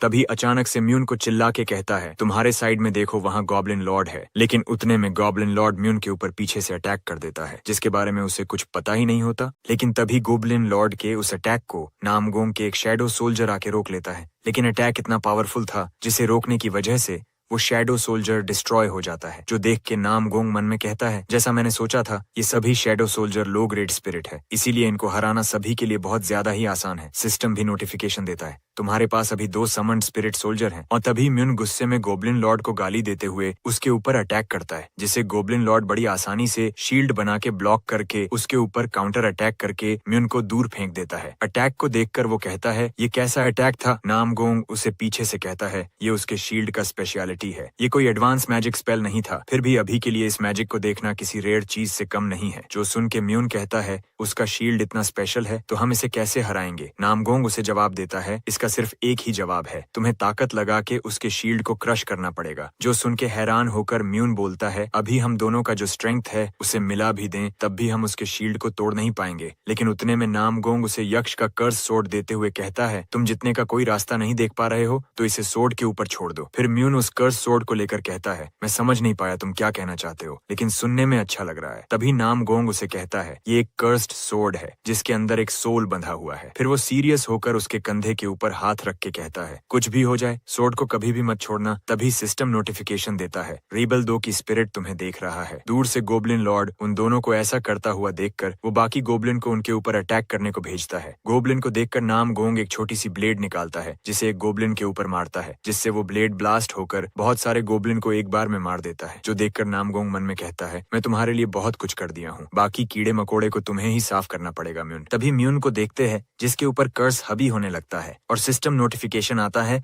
सोर्ड के सोल के साथ मर्जिंग होना शुरू हो चुका है। सोर्ड के स्पिरिट धीरे धीरे खून के प्यासा होने लगा है। तभी म्यून गोब्लिन लॉर्ड के ऊपर तेजी से अटैक करने के लिए जाता है। इस तरीके से हंसते हुए देखकर गोब्लिन लॉर्ड बिल्कुल फटी हुई हालत में डर के मारे चिल्ला के उसके ऊपर अटैक करता है। लेकिन अभी म्यून की पावर इतना ज्यादा होता है कि वो उसके अटैक को बीच में से काटते हुए और भी ज्यादा तेजी से पागलों की तरह हंसते हुए उसके पास जाकर पहले उसके शील्ड के ऊपर अटैक करता है, जिससे शील्ड की बैंड बच जाती है और गोब्लिन लॉर्ड का रिएक्शन कुछ ऐसा होता है, आप लोग देख ही सकते हो। फिर म्यून उसके प्रोटेक्टिव शील्ड को तोड़ के उसे फाइनली मार देता है। गोब्लिन लॉर्ड के मरने की वजह से आसमान में जो आंख खुला था वो भी धीरे धीरे बंद हो जाता है और बाकी छोटे मोटे गोब्लिन को नामगोंग के शैडो सोल्जर बहुत आसानी से मार के साफ कर देता है। फिर सिस्टम नोटिफिकेशन आता है, सक्सेसफुली गोब्लिन लॉर्ड को एलिमिनेटेड कर दिया गया है, इसलिए 150 मीटर रेडियस में जो कोई भी है उन सभी को बेसिक ग्रांट रिवॉर्ड मिलता है। इसके बाद म्यून होश में आता है और वो गोब्लिन लॉर्ड को मरा हुआ देखकर कंफ्यूज्ड होकर कहता है, बड़े भाई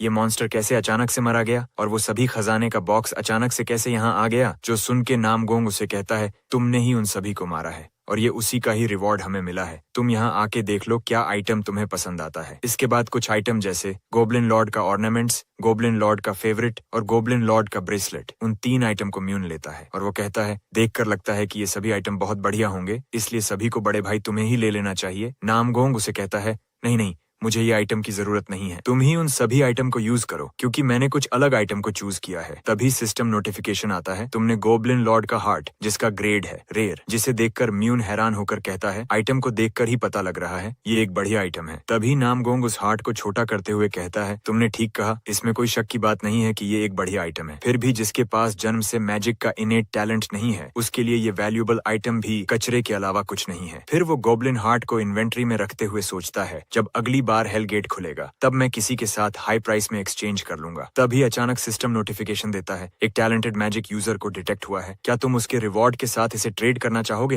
नोटिफिकेशन देखकर वो सोचता है, सिस्टम खुद ही किसी को ढूंढ लेगा, मुझे तो नहीं पता था प्रीवियस लाइफ में ऐसा भी कुछ फीचर था और ऐसा भी हो सकता है कि सोमिन से मिलाने के लिए मैं हमेशा मॉन्स्टर को मारने में बिजी था, इसलिए कभी भी सिस्टम के इस फीचर को यूज ही नहीं कर पाया। फिर वो गोब्लिन हार्ट को देखकर मन में कहता है, फिर भी ये बहुत ज्यादा ही अजीब मैटर है, नहीं मुझ में नहीं म्यून में मैजिक का कोई इनर टैलेंट है। फिर सिस्टम किसको मैजिक टैलेंटेड के रूप में डिटेक्ट कर रहा है, जो सोच के नामगोंग सिस्टम को ट्रेड के लिए परमिशन दे देता है। परमिशन पाकर सिस्टम नोटिफिकेशन देता है, मैजिक पोटेंशियल टारगेट कंफर्म हो चुका है। बोल के सिस्टम उस आइटम को नामगोंग से लेकर साइड में जो सोमिन सोई हुई थी उसके बॉडी में अब्सॉर्ब कर देता है। जो देखकर नामगोंग सोमिन के लिए परेशान होते हुए सिस्टम को चिल्ला के रोकने को कहता है, लेकिन उतने में सिस्टम अपना काम शुरू कर देता है और नोटिफिकेशन देता है, होस्ट का मैजिक ग्रोथ पोटेंशियल बढ़ा के लेजेंडरी ग्रेड तक कर दिया गया है। फिर नामगोंग अपने बेटी के पास आके उसे देखते हुए मन में कहता है, किसे पता था सोमिन के अंदर मैजिक का इनेट टैलेंट छुपा हुआ है। मेरे प्रीवियस लाइफ में पहली बार जब हेल गेट खोला था उसमें ही मैंने सोमिन को खो दिया था, जिस वजह से मुझे इसके बारे में पता चल नहीं पाया। लेकिन यहाँ जिसे देखकर सबसे ज्यादा मैं हैरान हुआ हूँ वो है सोमिन का मैजिक ग्रेड एपोक्लिप्स के शुरुआती दिनों में ही लेजेंडरी होना। ऐसा ही चलता रहा तो वो एक दिन मैजिक के टॉप लेवल को हासिल कर सकती है। इसके जैसा जीनियस मैंने मेरे प्रीवियस लाइफ में भी नहीं देखा। फिर वो कहता है, सच में ये एक अमेजिंग बात है, लेकिन इसका मतलब ये है कि सोमिन के हाथ में खून लगना तय है। फिर साइड से म्यून नामगोंग को अचानक इतना सीरियस देखकर वो उसे कहता है, बड़े भाई आप चाहते तो सोमिन के मैजिक पावर को अवेकन होने से रोक सकते हो, क्या मैंने ठीक कहा। मैं ऑनेस्टली बोलूं तो धीरे धीरे हम जैसे अडल्ट लोगों के लिए मॉन्स्टर से निपटना मुश्किल हो रहा है, इसीलिए हमें सिचुएशन के साथ ही चलना चाहिए। फिर वो मुस्कुराते हुए कहता है, भले ही दुनिया हेल में कन्वर्ट हो जाए फिर भी बच्चे को हमेशा खुश रखना हम एडल्ट का जिम्मेदारी होता है। इसके बाद सोमिन नींद से उठ के उन दोनों को देखकर हैरान होकर कहती है, डैड अंकल आप दोनों मुझे इस तरीके से क्यों देख रहे हो। सोमिन को देखकर म्यून हंसते हुए कहता है, ओ प्यारी सी सोमिन, मैंने लास्ट टाइम तुम्हें जब देखा था उसके मुकाबले में तुम बहुत बड़ी हो गई हो, क्या तुम अंकल के साथ एक एयरप्लेन राइड पे जाना चाहोगी। जो सुन के सोमिन वहाँ से उठते हुए कहती है, मैं अभी कोई छोटी बच्ची नहीं रही, मैं अभी बड़ी हो चुकी हूँ। फिर वो चारों तरफ देखकर कहती है, इससे भी ज्यादा इम्पोर्टेंट सवाल ये है कि यहाँ असल में हुआ क्या था। तभी उसका ध्यान सभी मॉन्स्टर और सिविलियंस के डेड बॉडी के ऊपर पड़ता है, जिससे देखकर वो डरते हुए गुस्से में नामगोंग को कहती है, क्या आपने मुझे नहीं कहा था? कुछ भी हो जाए हम इस सिचुएशन को एक साथ सॉल्व करेंगे। क्या इसीलिए आप पहले कुछ दिन से मुझे इसके बारे में बताते हुए आए हो? जो सभी बात सुन के नामगोंग उसे नींद से न उठाने के लिए सॉरी कहता है। तभी कुछ समय पहले हम जिस बच्चे को देखा था, जिसे गॉब्लिन मॉन्स्टर मारने वाला था और उसे म्यून आके सेव किया था, वो छोटा बच्चा सोमिन की हाथ पकड़ के रोते हुए कहता है, मेरी मदर की मदद करो प्लीज। फिर देखते हैं उसके मदर को, जिसे किसी गॉब्लिन ने पहले ही सैडली मार डाला है। जो देखकर सोमिन उस बच्चे को शांत कराने की कोशिश करता है, और तो वो कुछ कर नहीं सकता। जो उसे शांत करा रहा है उसको तो ये भी नहीं पता है फर्स्ट मॉन्स्टर वेव कब आया था। इस टॉपिक को छोड़ते हैं। फिर म्यून सोमिन को देखकर नामगोंग को कहता है, मुझे लगता है कि सोमिन बिल्कुल आपकी तरह मेंटली स्ट्रांग और बहुत ब्रेव है। जो सुन के नामगोंग उसे कहता है, वो मेरी तरह नहीं, शायद वो उसकी मदर की तरह है। फिर वो निराश होकर कहता है, मैं इतना डर गया था कि अपने बच्चे को 4 दीवारों के अंदर बंद करके रखना चाहता था। सच में मैं कितना कमजोर हूँ। तभी म्यून उसे कहता है, आप जिसके लिए इतना परेशान हो वो तो एक नेचुरल सी बात है, क्योंकि आप एक फादर हो। जो सुन के नामगोंग भी थोड़ा सा मुस्कुराता है। इसी बीच सोमिन उसे कहती है, डैड हम इसे भी अपने साथ ले जाएंगे। जो सुन के नामगोंग उसे सीधा मना करते हुए कहता है, अभी एपोक्लिप्स शुरू हो चुका है, इसका मतलब कहीं न कहीं शेल्टर जरूर होगा और वो वहाँ ज्यादा सेफ रहेगा, इसलिए हम इसे नहीं ले जा सकते। फिर भी सोमिन उससे कहती है, ये अकेला छोटा बच्चा है, हम इसे एपोक्लिप्स के टाइम पे कैसे अकेला छोड़ सकते हैं। लेकिन फिर भी नामगोंग उसे ले जाने के लिए मना कर देता है। जो सुन के वो निराश होकर कहती है, अकेला रहना सच में बहुत ज्यादा डरावना होता है। जब मॉम हमें छोड़ के हेवन चली गई थी तब भी मैं अकेली थी। तभी पीछे से स्नेक टेमर जोर आके कहता है, देखा पहले मैंने तुम्हें इसके बारे क्या कहा था, हमेशा सेल्फिश बने के लिए। क्या वो काम आया? जो इंसान जिंदा रहते हुए मौत को कमांड कर सकता है, क्या वो इसके बाद मेरे बात को सुनेगा? जिससे देखकर नामगोंग पीछे मुड़ के कहता है, क्या तुम जोर यहाँ क्या कर रहे हो? फिर जोर कहता है, आसपास के हालात को देखकर पता चल रहा है तुम लोगों ने मिलकर गॉब्लिन लॉर्ड को बड़ी आसानी से मार डाला। हमने जो प्लान किया था उसमें गॉब्लिन का रिचुअल अभी तक खत्म हो जाना चाहिए था और सिटी के अंदर चारों तरफ गॉब्लिन होना चाहिए था, लेकिन इन सभी में काफी बड़ा ट्विस्ट आया है। जो सुन के नामगोंग उसे कहता है, आखिर तुम किसके बारे में बात कर रहे हो? क्या ये तुम्हारे अपोस्टल को एक्टिव रहना उसके लिए ठीक नहीं है? लेकिन उसके बात को सुन के जोर हंसते हुए कहता है, जरूर तुम्हें ऐसा रहना चाहिए, लेकिन कुछ नैरो माइंड हायर बीइंग्स इससे बहुत ज्यादा गुस्सा है। उन लोगों ने तो एपोक्लिप्स शुरू होने से पहले तुमने जो डेथ स्पिरिट को समन किया था उसके ऊपर भी खुश नहीं थे। तभी नामगोंग उसे कहता है, मेरे पास जो तरीके हैं उसे करना में क्या गलती है? उन सभी को इससे प्रॉब्लम हो रहा है, उन्हें कह देना वो लोग भाड़ में जाए, मुझे उनसे कुछ फर्क नहीं पड़ता। फिर जोर मुस्कुरा के कहता है,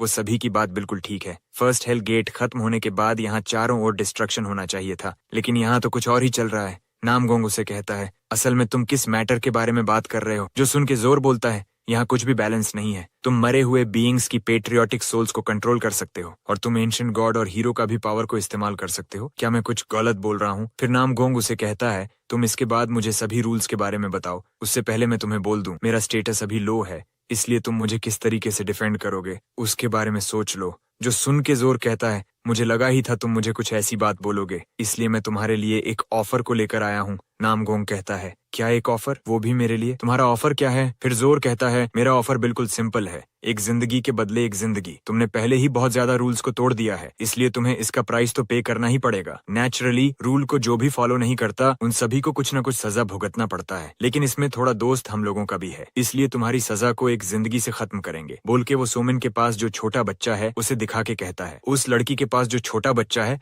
तुम प्लान कर रहे हो उसे यहाँ छोड़कर जाने के लिए, इससे बढ़िया होगा तुम उसे अभी ही मार डालो, तुम्हारे सभी गलती भी माफ हो जाएगा और बाद में भी तुम्हें कोई परेशान नहीं करेगा। इसके बाद सोमिन जो करती है उसे देखकर ही पता चलता है, लड़की की दिमाग उसके घुटने में होता है। इसीलिए मैं कभी भी मनवा में किसी लड़की पसंद नहीं करता, तुम लोग ही देख लो वो क्या करती है। फिर जोर के बात सुन के सोमिन उसे चिल्ला के कहती है, तुम कहाँ से आके तभी से बकवास कर रहे हो? बोल के वो जोर को एक मुक्का मार देती है। मुझे तो यकीन नहीं होता भाई, नामगोंग तुमने अपने बेटी को क्या सिखाया है? किसी के ऊपर अचानक से ऐसे अटैक करेगा जिसके साथ उसके बाप भी रिस्पेक्ट से बात करता है। पंच मार के सोमिन कहती है, तुम कछुआ कहीं के, तुम कैसे किसी और को मारने की बात इतनी आसानी से कह सकते हो? फिर हम जोर को देखते हैं जो उसके इस बिहेवियर को देखकर गुस्से में कहता है, आखिर ये छोटी सी चूहा कहाँ से आया है? बोल के उसके ऊपर अटैक करके उसे दीवार में घुसा देता है। जो देखकर नामगोंग उसे बचाने के लिए आगे आता है, लेकिन उसे भी जोर बड़ी आसानी से पेल देता है। इस फाइट के बीच म्यून भी मार खाने के लिए कूदता है। फिर वो होता जो होना चाहिए था, उसे भी जोर बड़ी आसानी से हरा देता है। जिन सभी को देखकर जोर हंसते हुए कहता है, तुम मेरे अपोस्टल हो, इसलिए मैं तुम्हें कुछ चीजों के लिए छूट दे सकता हूँ, लेकिन तुम्हारी बेटी बार बार अपना लाइन क्रॉस कर रही है। उसे एक अच्छी सबक सिखाने की जरूरत है, नहीं तो तुम उसके वजह से फ्यूचर में बहुत ज्यादा प्रॉब्लम फेस करने वाले हो। जो सुन के नामगोंग उसे ऐसा करने से रोकने के लिए ट्राई करने लगता है,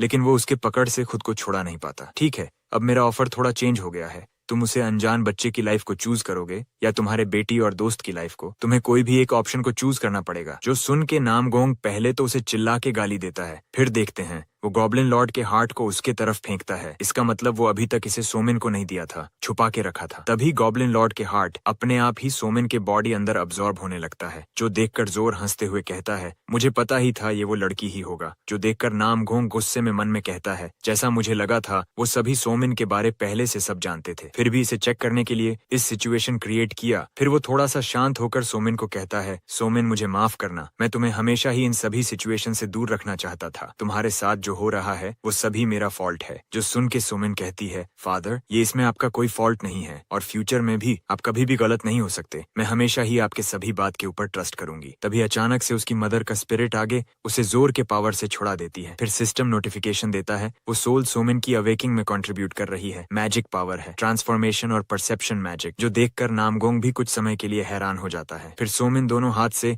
अलग अलग मैजिक पावर का इस्तेमाल करते हुए कहती है, यहाँ जिसका गलती है वो कोई और नहीं तुम हो। इतना बोल के वो कमेहामेहा जैसा अटैक जोर के ऊपर करती है। जिस अटैक को आता हुआ देखकर जोर मुस्कुराते हुए उस अटैक को पूरा अब्सॉर्ब करके नलिफाई कर देता है और कहता है, नामगोंग तुम्हारी बच्ची कितनी क्यूट है। ये एक high level spirit magic attack था, नहीं ये एक मिथिक लेवल मैजिक था। फिर जोर नामगोंग को आजाद करते हुए कहता है, नामगोंग लगता है तुम्हें अपने से ज्यादा किसी इंटरेस्टिंग पर्सन को ढूंढ लिया है। और उसे दूर से देखकर सोमिन कहती है, वहां से हिलना मत, लेकिन माना का ओवर यूज होने की वजह से वो बेहोश हो जाती है। जिसे देखकर जोर कहता है, ये तो होना ही था। परसेप्शन मैजिक को यूज करने के लिए बहुत ज्यादा माना की जरूरत पड़ती है। तुम अभी छोटी बच्ची हो और तुम्हारा मैजिक पावर कुछ समय पहले ही अवेकन हुआ है, इसलिए इस पावर को मेंटेन करना तुम्हारे लिए बड़ा मुश्किल होगा। ये बोलने के बाद वो सोमिन के बॉडी के अंदर माना को डालकर उसे ठीक करने लगता है। जो देखकर पीछे से नामगोंग उसे गुस्से में चिल्लाकर कहता है, तुम मेरी बेटी को टच मत करना। तुमने ऐसा किया तो मुझे फर्क नहीं पड़ता कि तुम हाई बीइंग्स हो, फिर भी मैं तुम्हें तुरंत मार डालूंगा। उसे इतना गुस्सा करता हुआ देखकर जोर कहता है, मेरा इरादा तुम्हारी बेटी के साथ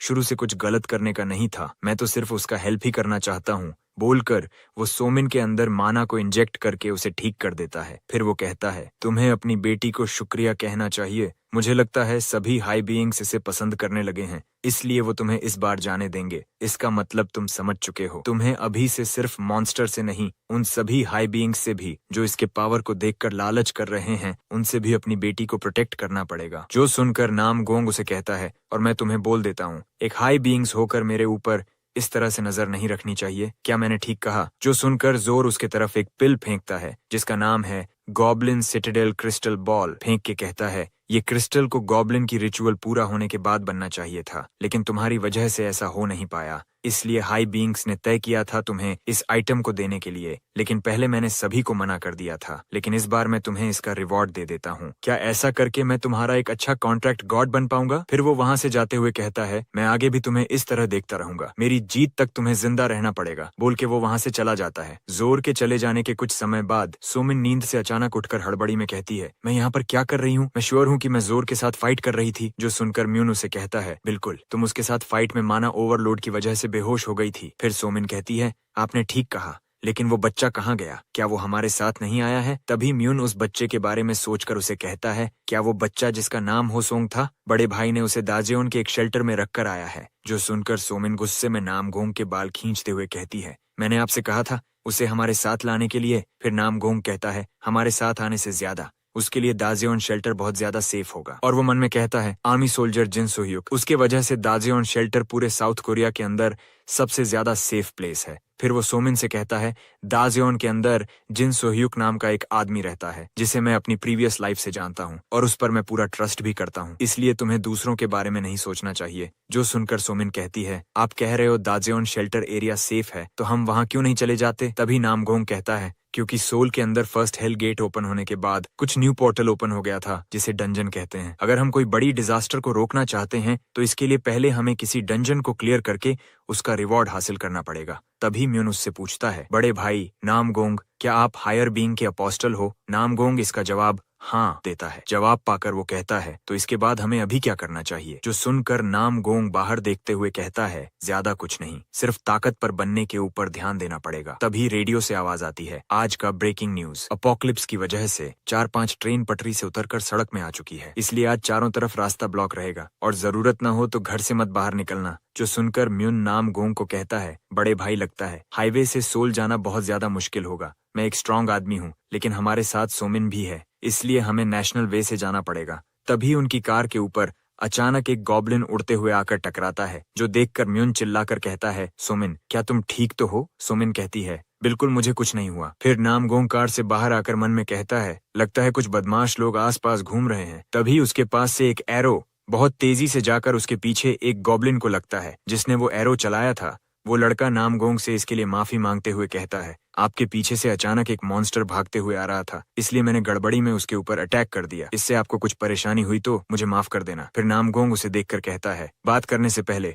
क्या तुम्हें अपना बो नीचे नहीं रखना चाहिए? जो सुनकर वो लड़का फिर से नामगोंग से इसके लिए माफी मांगने लगता है, लेकिन तभी नामगोंग उससे कहता है, क्या वो तुम ही हो जिसने इतने सारे गॉब्लिन मॉन्स्टर को मारा है? जो सुनकर वो लड़का कहता है, बिल्कुल मैंने ही इन सभी को मारा है। फिर म्यून कार से नीचे आते हुए गॉब्लिन को देखकर कहता है, तुम्हारी आंखें सच में अच्छी हैं। अभी लगभग आधी रात हो चुकी है, फिर भी तुम्हारा निशाना सभी मॉन्स्टर के वाइटल पॉइंट में लगा है। इसी बीच नामगोंग उसे देखकर मन में कहता है, एक ऑर्डिनरी इंसान ऑर्डिनरी बो और एरो से इतने सारे मॉन्स्टर को मार नहीं सकता। ऐसा कोई एक्स्ट्रॉर्डिनरी टैलेंटेड इंसान ही कर सकता है। ऐसा हुआ तो मुझे इसके बारे में पता होगा। जो सोचकर वो उससे कहता है, तुम्हारा नाम क्या है? फिर वो लड़का कहता है, मेरा नाम है जियोआनन ग्योंगिन। भाई का नाम बहुत सख्त है। तभी म्यून उससे कहता है, तुम इस खतरनाक अपोक्लिप्स के बीच कहाँ जा रहे हो? गवर्नमेंट ने तो सबको घर में रहने के लिए बोला था। जो सुनकर जियोआन कहता है, मैं सोल जाने के लिए घर से निकला हूँ। वहाँ मेरे फादर हॉस्पिटल में है और मैं उनके साथ कुछ समय से कॉन्टेक्ट कर नहीं पा रहा हूँ। नामगोंग उसे देखकर मन में सोचता है, तभी मैं बोलूं, इसके जैसा टैलेंटेड इंसान मुझे मेरी प्रीवियस लाइफ में क्यों नहीं मिला? ये बिल्कुल सोमिन की तरह मारा गया था। फिर वो कहता है, तुम जिस बाइक से सोल जाना चाहते हो, लेकिन इससे तुम वहां जा नहीं पाओगे। मरना नहीं चाहते तो अपने घर के अंदर जाकर रहो। तभी जियोआन कहता है, आप लोगों को देखकर लगता है आप सोल जाने वाले हो, इसलिए मुझे भी अपने साथ ले चलो। मैं बाद में आपको इसके लिए जरूर रीपे करूंगा। जो सुनकर नामगोंग कहता है, तुम मुझे क्या पे करोगे? तभी जियोआन एक मिस्टीरियस स्टोन निकाल कर कहता है, मैं आपको ये दूंगा। मुझे असल में नहीं पता ये क्या है, मुझे ये मॉन्स्टर को मारने के बाद मिला था। फिर म्यून स्टोन को देखकर कहता है, क्या सिर्फ एक पत्थर? मैं और बड़े भाई कोई भी यहाँ पत्थर को पसंद नहीं करते। तभी नामगोंग उससे तेजी से पत्थर को लेकर कहता है,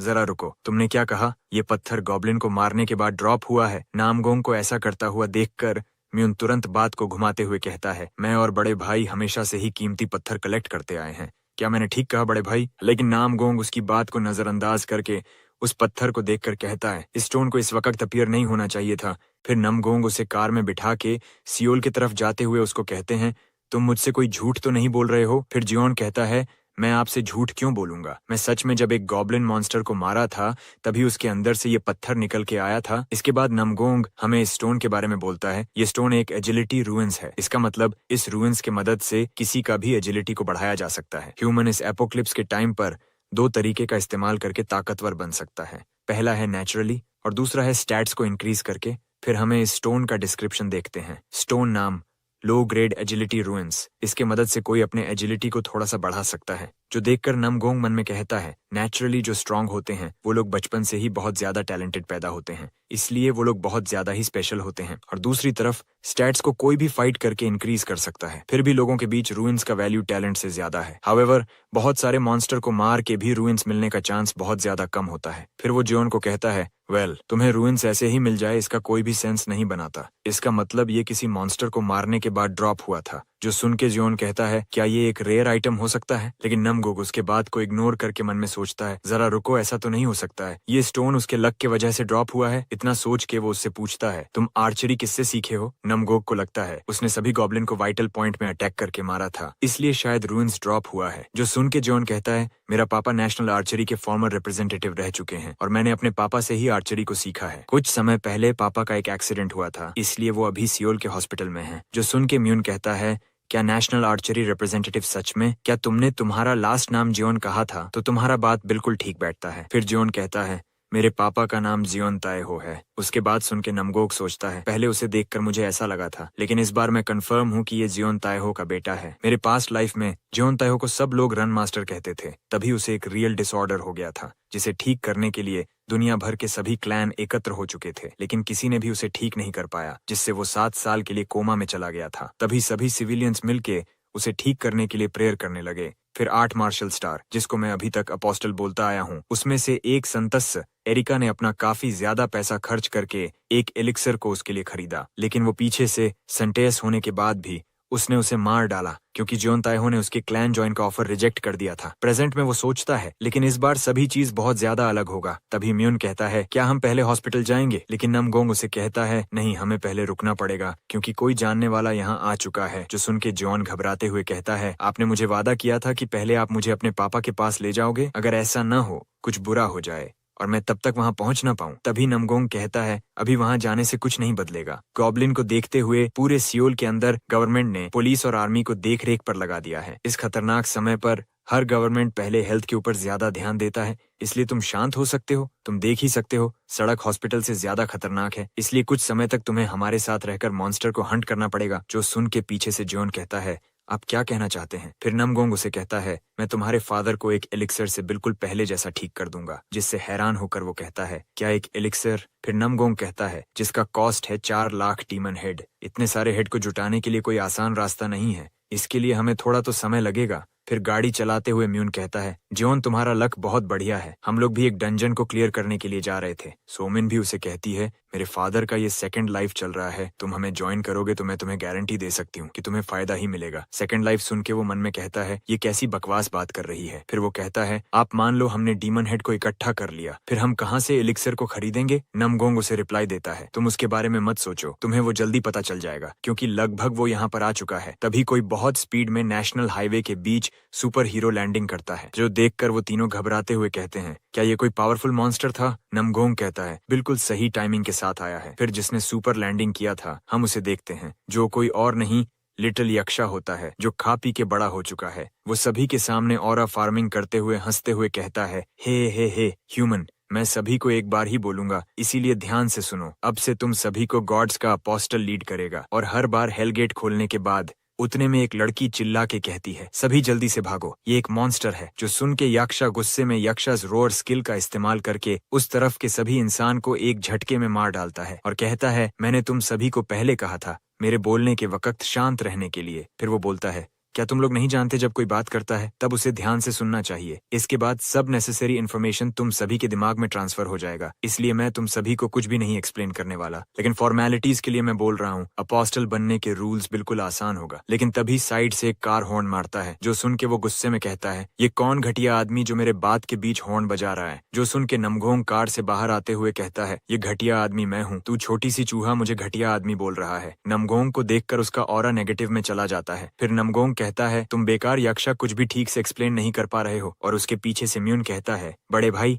आपने जिस यक्षा के बारे में पहले बताया था क्या ये वही है? ये तो गॉब्लिन से बहुत ज्यादा ताकतवर लगता है। अपना ऑरा कम होता हुआ देखकर यक्षा अपना ऑरा बढ़ाकर नमगोंग के पास आते हुए म्यून को कहता है तुम्हारा हिम्मत कैसे हुआ मुझे कमजोर गॉब्लिन के साथ कंपेयर करने का? तुम सच में एक बदतमीज इंसान हो। फिर वो नमगोंग के कंधे में हाथ रखकर धीरे से डरते हुए उसके कान में कहता है बड़े भाई नमगोंग, तुम्हें कैसे पता चला मैं यहाँ आने वाला हूँ? प्लीज पहले मैंने जो भी बोला था उसके लिए मुझे माफ कर दो। अभी हमें बहुत सारे लोग देख रहे हैं, अगर तुम मेरे साथ ऐसा करोगे तो वो लोग मेरे बारे में क्या सोचेंगे? जो सुन के नमगोंग कार्टून सा फेस बनाकर कहता है मैं इसे किसी को नहीं बताऊंगा, इसीलिए तुम जल्दी अपने दिल से पूरा पोटली को खाली कर दो। सिचुएशन का फुल इस्तेमाल करना कोई इनसे सीखे। जो सुन के यक्षा घबराते हुए कहता है हम दोनों अभी तक कोई भी कॉन्ट्रैक्ट साइन नहीं किए, फिर भी तुम मुझसे मेरा पोटली खाली करना चाहते हो। फिर नमगोंग उसके कान के पास आके कहता है इसे छोड़ो, तुम इसके बदले में क्या मुझे एक एलिक्सर दे सकते हो? जो सुन के यक्षा कहता है उसका प्राइस 4000 डीमन हेड है, मुझे लगता नहीं है अभी तुम्हारे पास इतना होगा। जो सुन के नमगोंग उसे डराते हुए बोलता है लगता है तुम्हारे हाथ में चाकू का दर्द खत्म हो चुका है। जिससे डरते हुए यक्षा कहता है इस बार मैं ऐसा चाहकर भी नहीं कर सकता क्योंकि एपोक्लिप्स शुरू हो चुका है, जिससे एक रूल को तोड़ने जैसा हो जाएगा। तुम तो इसे समझ सकते हो। उन दोनों को दूर से जॉन देखकर म्यून को कहता है जो इतने सारे इंसान को पहले मार डाला था, उसके साथ वो इतने समय तक किसके बारे में बात कर रहा है?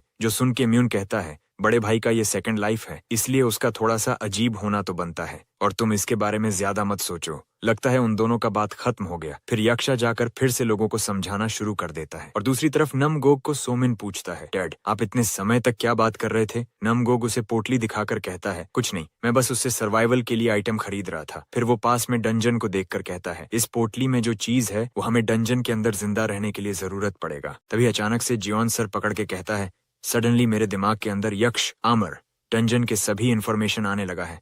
अपोकलिप्स के बारे में सब इन्फॉर्मेशन मेरे दिमाग में तेजी से आने लगा है। ये मेरे साथ क्या हो रहा है? जो सुन के नमगोंग यक्ष को देखकर कहता है, क्यूरियो, अपोकलिप्स के सभी बेसिक इन्फॉर्मेशन सभी के दिमाग के अंदर डालना शुरू कर दिया है।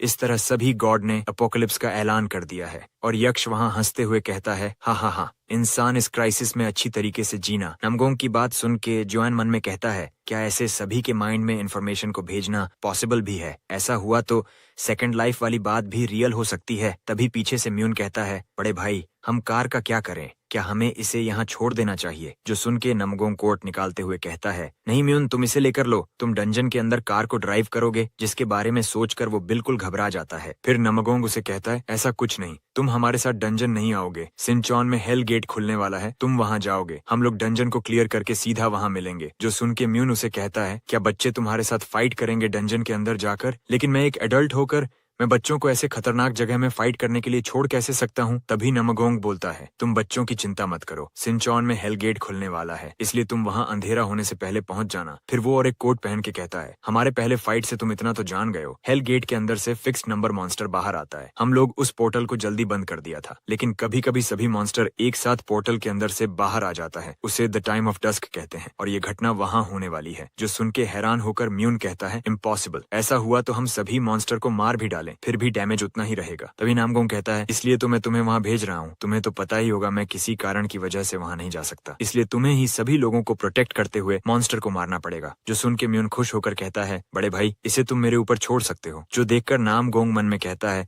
मैं श्योर हूँ उसे वहाँ बहुत सारे कैजुअलिटी का सामना करना पड़ेगा, लेकिन इस सिचुएशन से हम बहुत ज्यादा पैसा भी कमा सकते हैं, जिससे हम जियोन के लिए एलिक्सिर खरीद पाएंगे, और इस तरीके से हम रन मास्टर जियोन तैहो को अपनी तरफ कर पाएंगे। फिर वो कहता है, वेल देन, पहले हम डंजन क्लियर कर लेते हैं, उसके बाद हम लोग तुम्हारे साथ सिंचॉन में मिलेंगे। तो सोमिन और जियोन जल्दी मुझे फॉलो करो। इसके बाद सीन डंजन के अंदर शिफ्ट होता है, जहाँ जियोन एक मॉन्स्टर को मार के सोमिन की तरफ देखकर कहता है, क्या सच में ये छोटी बच्ची मैजिक पावर का इस्तेमाल कर पा रही है? और वो सोचता है, क्या मैं जिस रियलिटी को जानता था वो खत्म हो चुका है? तभी सोमिन नामगोंग को बुलाते हुए कहती है, डैड आपने तो मुझे नहीं कहा था ये ज़ॉम्बी डंजन से बाहर भी आ सकता है। ये बिल्कुल किसी लाइव एक्शन अंडरवर्ल्ड गेम जैसा लगता है, जिसको मैंने रील्स में देखा था। जो सुन के पीछे से जियोन कहता है, सोमिन तुम इतने सारे ज़ॉम्बी से मिलने के बाद भी इतना शांत कैसे हो? फिर सोमिन उसे कहती है, हमारे जमाने के बच्चे ज़ॉम्बी से नहीं डरते, क्योंकि वो सभी अंडरवर्ल्ड ज़ॉम्बी गेम खेलते हैं। मैंने इस गेम को कभी कभी लाइव स्ट्रीम भी किया था। तभी पीछे से जियोन कहता है, क्या तुम वही पॉपुलर गेम के बारे में बात कर रही हो? मैं भी उस गेम खेलने में बहुत बढ़िया हूँ। फिर सोमिन कहती है,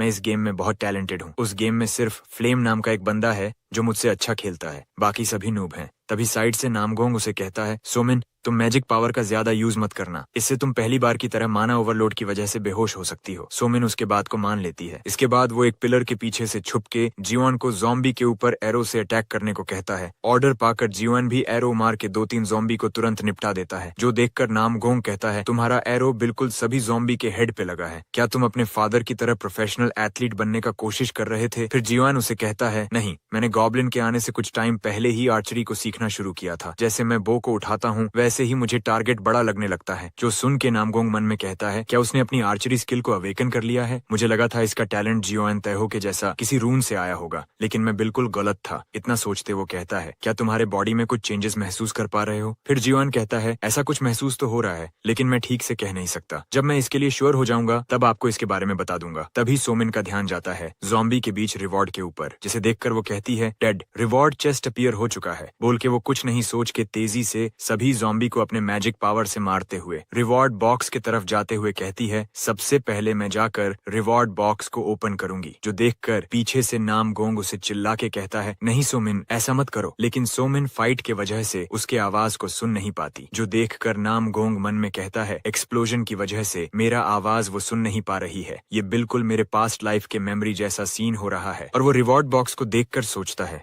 बॉक्स देखकर साफ पता चल रहा है ये जरूर एक ट्रैप होगा। तभी नामगोंग चिल्ला के जियोन को कहता है, जियोन उस बॉक्स के ऊपर जल्दी शूट करो। जो सुन के तुरंत जियोन उस बॉक्स को टारगेट करके एरो छोड़ देता है। जो एरो सीधा टाइम रहते हुए जाकर उस रिवॉर्ड बॉक्स के ऊपर लगता है, जिससे ट्रैप एक्टिवेट होकर एक बड़ा धमाका होता है। धमाके के बाद सोमिन को देखते हैं।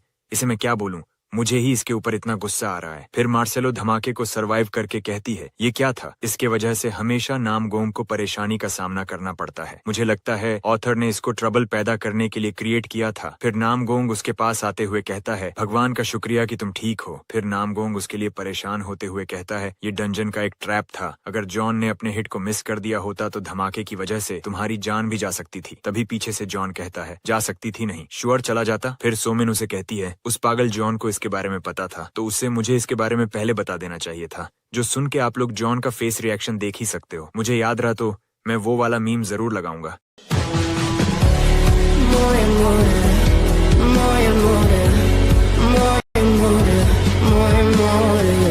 इसके बाद वहाँ सबको समझ आता है धमाके की वजह से कुछ बुरा सिचुएशन भी बन सकता था। लेकिन तभी नामगोंग उसे कहता है, इसमें तुम्हें कोई भी इंटरनल चोट नहीं लगा, ये सबसे अच्छी बात है। फिर वो धमाके के वजह से एक चाबी बाहर आता है, जिसको उठा के कहता है, ये जरूर बॉस रूम में घुसने का चाबी होगा। इसके बाद वो 3 लोग बॉस रूम के पास चला आता है। फिर नामगोंग गेट खोलते हुए कहता है, ये गूल किंग के रूम का फ्रंट डोर है। और दूसरी तरफ म्यून गाड़ी चलाते हुए कहता है, ट्रैफिक तो खत्म होने की बात ही नहीं कर रहा, बड़े भाई का कार है, नहीं तो मैं यहाँ से भाग के चला जाता। तभी गवर्नमेंट अनाउंस करता है, सोल के सभी सिविलियंस के लिए अनाउंस्ड है कि वो जल्दी शहर के बाहर शेल्टर में चले जाएं। जो सुन के वो बाहर घबराए हुए लोगों को देखकर हैरान होकर आसमान में पोर्टल को देखते हुए कहता है, क्या इतना जल्दी शुरू हो चुका है। तभी आसमान में हेल गेट ओपन हो जाता है और सिस्टम अनाउंस करता है, द टाइम ऑफ डस्क जल्दी आने वाला है। और उस तरफ नामगोंग और वो दोनों बच्चे बॉस रूम के अंदर घुस जाते हैं और उन्हें सिस्टम नोटिफिकेशन देता है, तुम लोग गूल किंग के टूम्ब में एंटर किए हो। और बस यहाँ इस वीडियो खत्म होगा। अगली वीडियो में म्यून के साथ सेकंड मॉन्स्टर वेव की फाइट और नामगोंग के साथ गूल किंग के फाइट को देखने वाले हैं। उस फाइट को सबसे पहले देखने के लिए चैनल को सब्सक्राइब कर दो और हाइप का ऑप्शन दिख रहा है तो प्लीज हाइप कर दो। और ये रहा मेरा एक न्यू वीडियो। एक लड़का जो जन्म से ही क्रिपल पैर के साथ पैदा हुआ, इसीलिए वो सब कुछ छोड़कर जिंदगी भर सिर्फ फार्मिंग करता रहा। लेकिन एक दिन अचानक हुए ट्रैक एक्सीडेंट के बाद वो इसेकाई हो जाता है एक इमॉर्टल कल्टीवेशन वर्ल्ड में। लेकिन वहाँ एक और बड़ा झटका उसका इंतजार कर रहा था। कल्टीवेशन करने के लिए उसके पास स्पिरिचुअल रूट तक नहीं था, लेकिन उसके पास था एक स्पेशल स्पिरिट गॉड बॉडी। और इसी ताकत के लिए उसका अपना सिस्टर और सेक्ट लीडर मिलकर उसे बुरी तरह धोखा दे देते हैं। यहीं से शुरू होती है उसकी असली कहानी। हेवंस गार्डनर कल्टीवेशन सिस्टम को अनलॉक करके वो बन जाता है डीमन स्पिरिट समनर और लेता है अपने सिस्टर से सबसे दर्दनाक रिवेंज। इसके बाद तियन क्या करता है, ये जानने के लिए फुल वीडियो का लिंक डिस्क्रिप्शन में है। पसंद आया तो प्लीज जाकर उस वीडियो को चेक करो, वीडियो का लिंक डिस्क्रिप्शन में है। तो आखिर में बाय बाय, अगली वीडियो में मिलते हैं।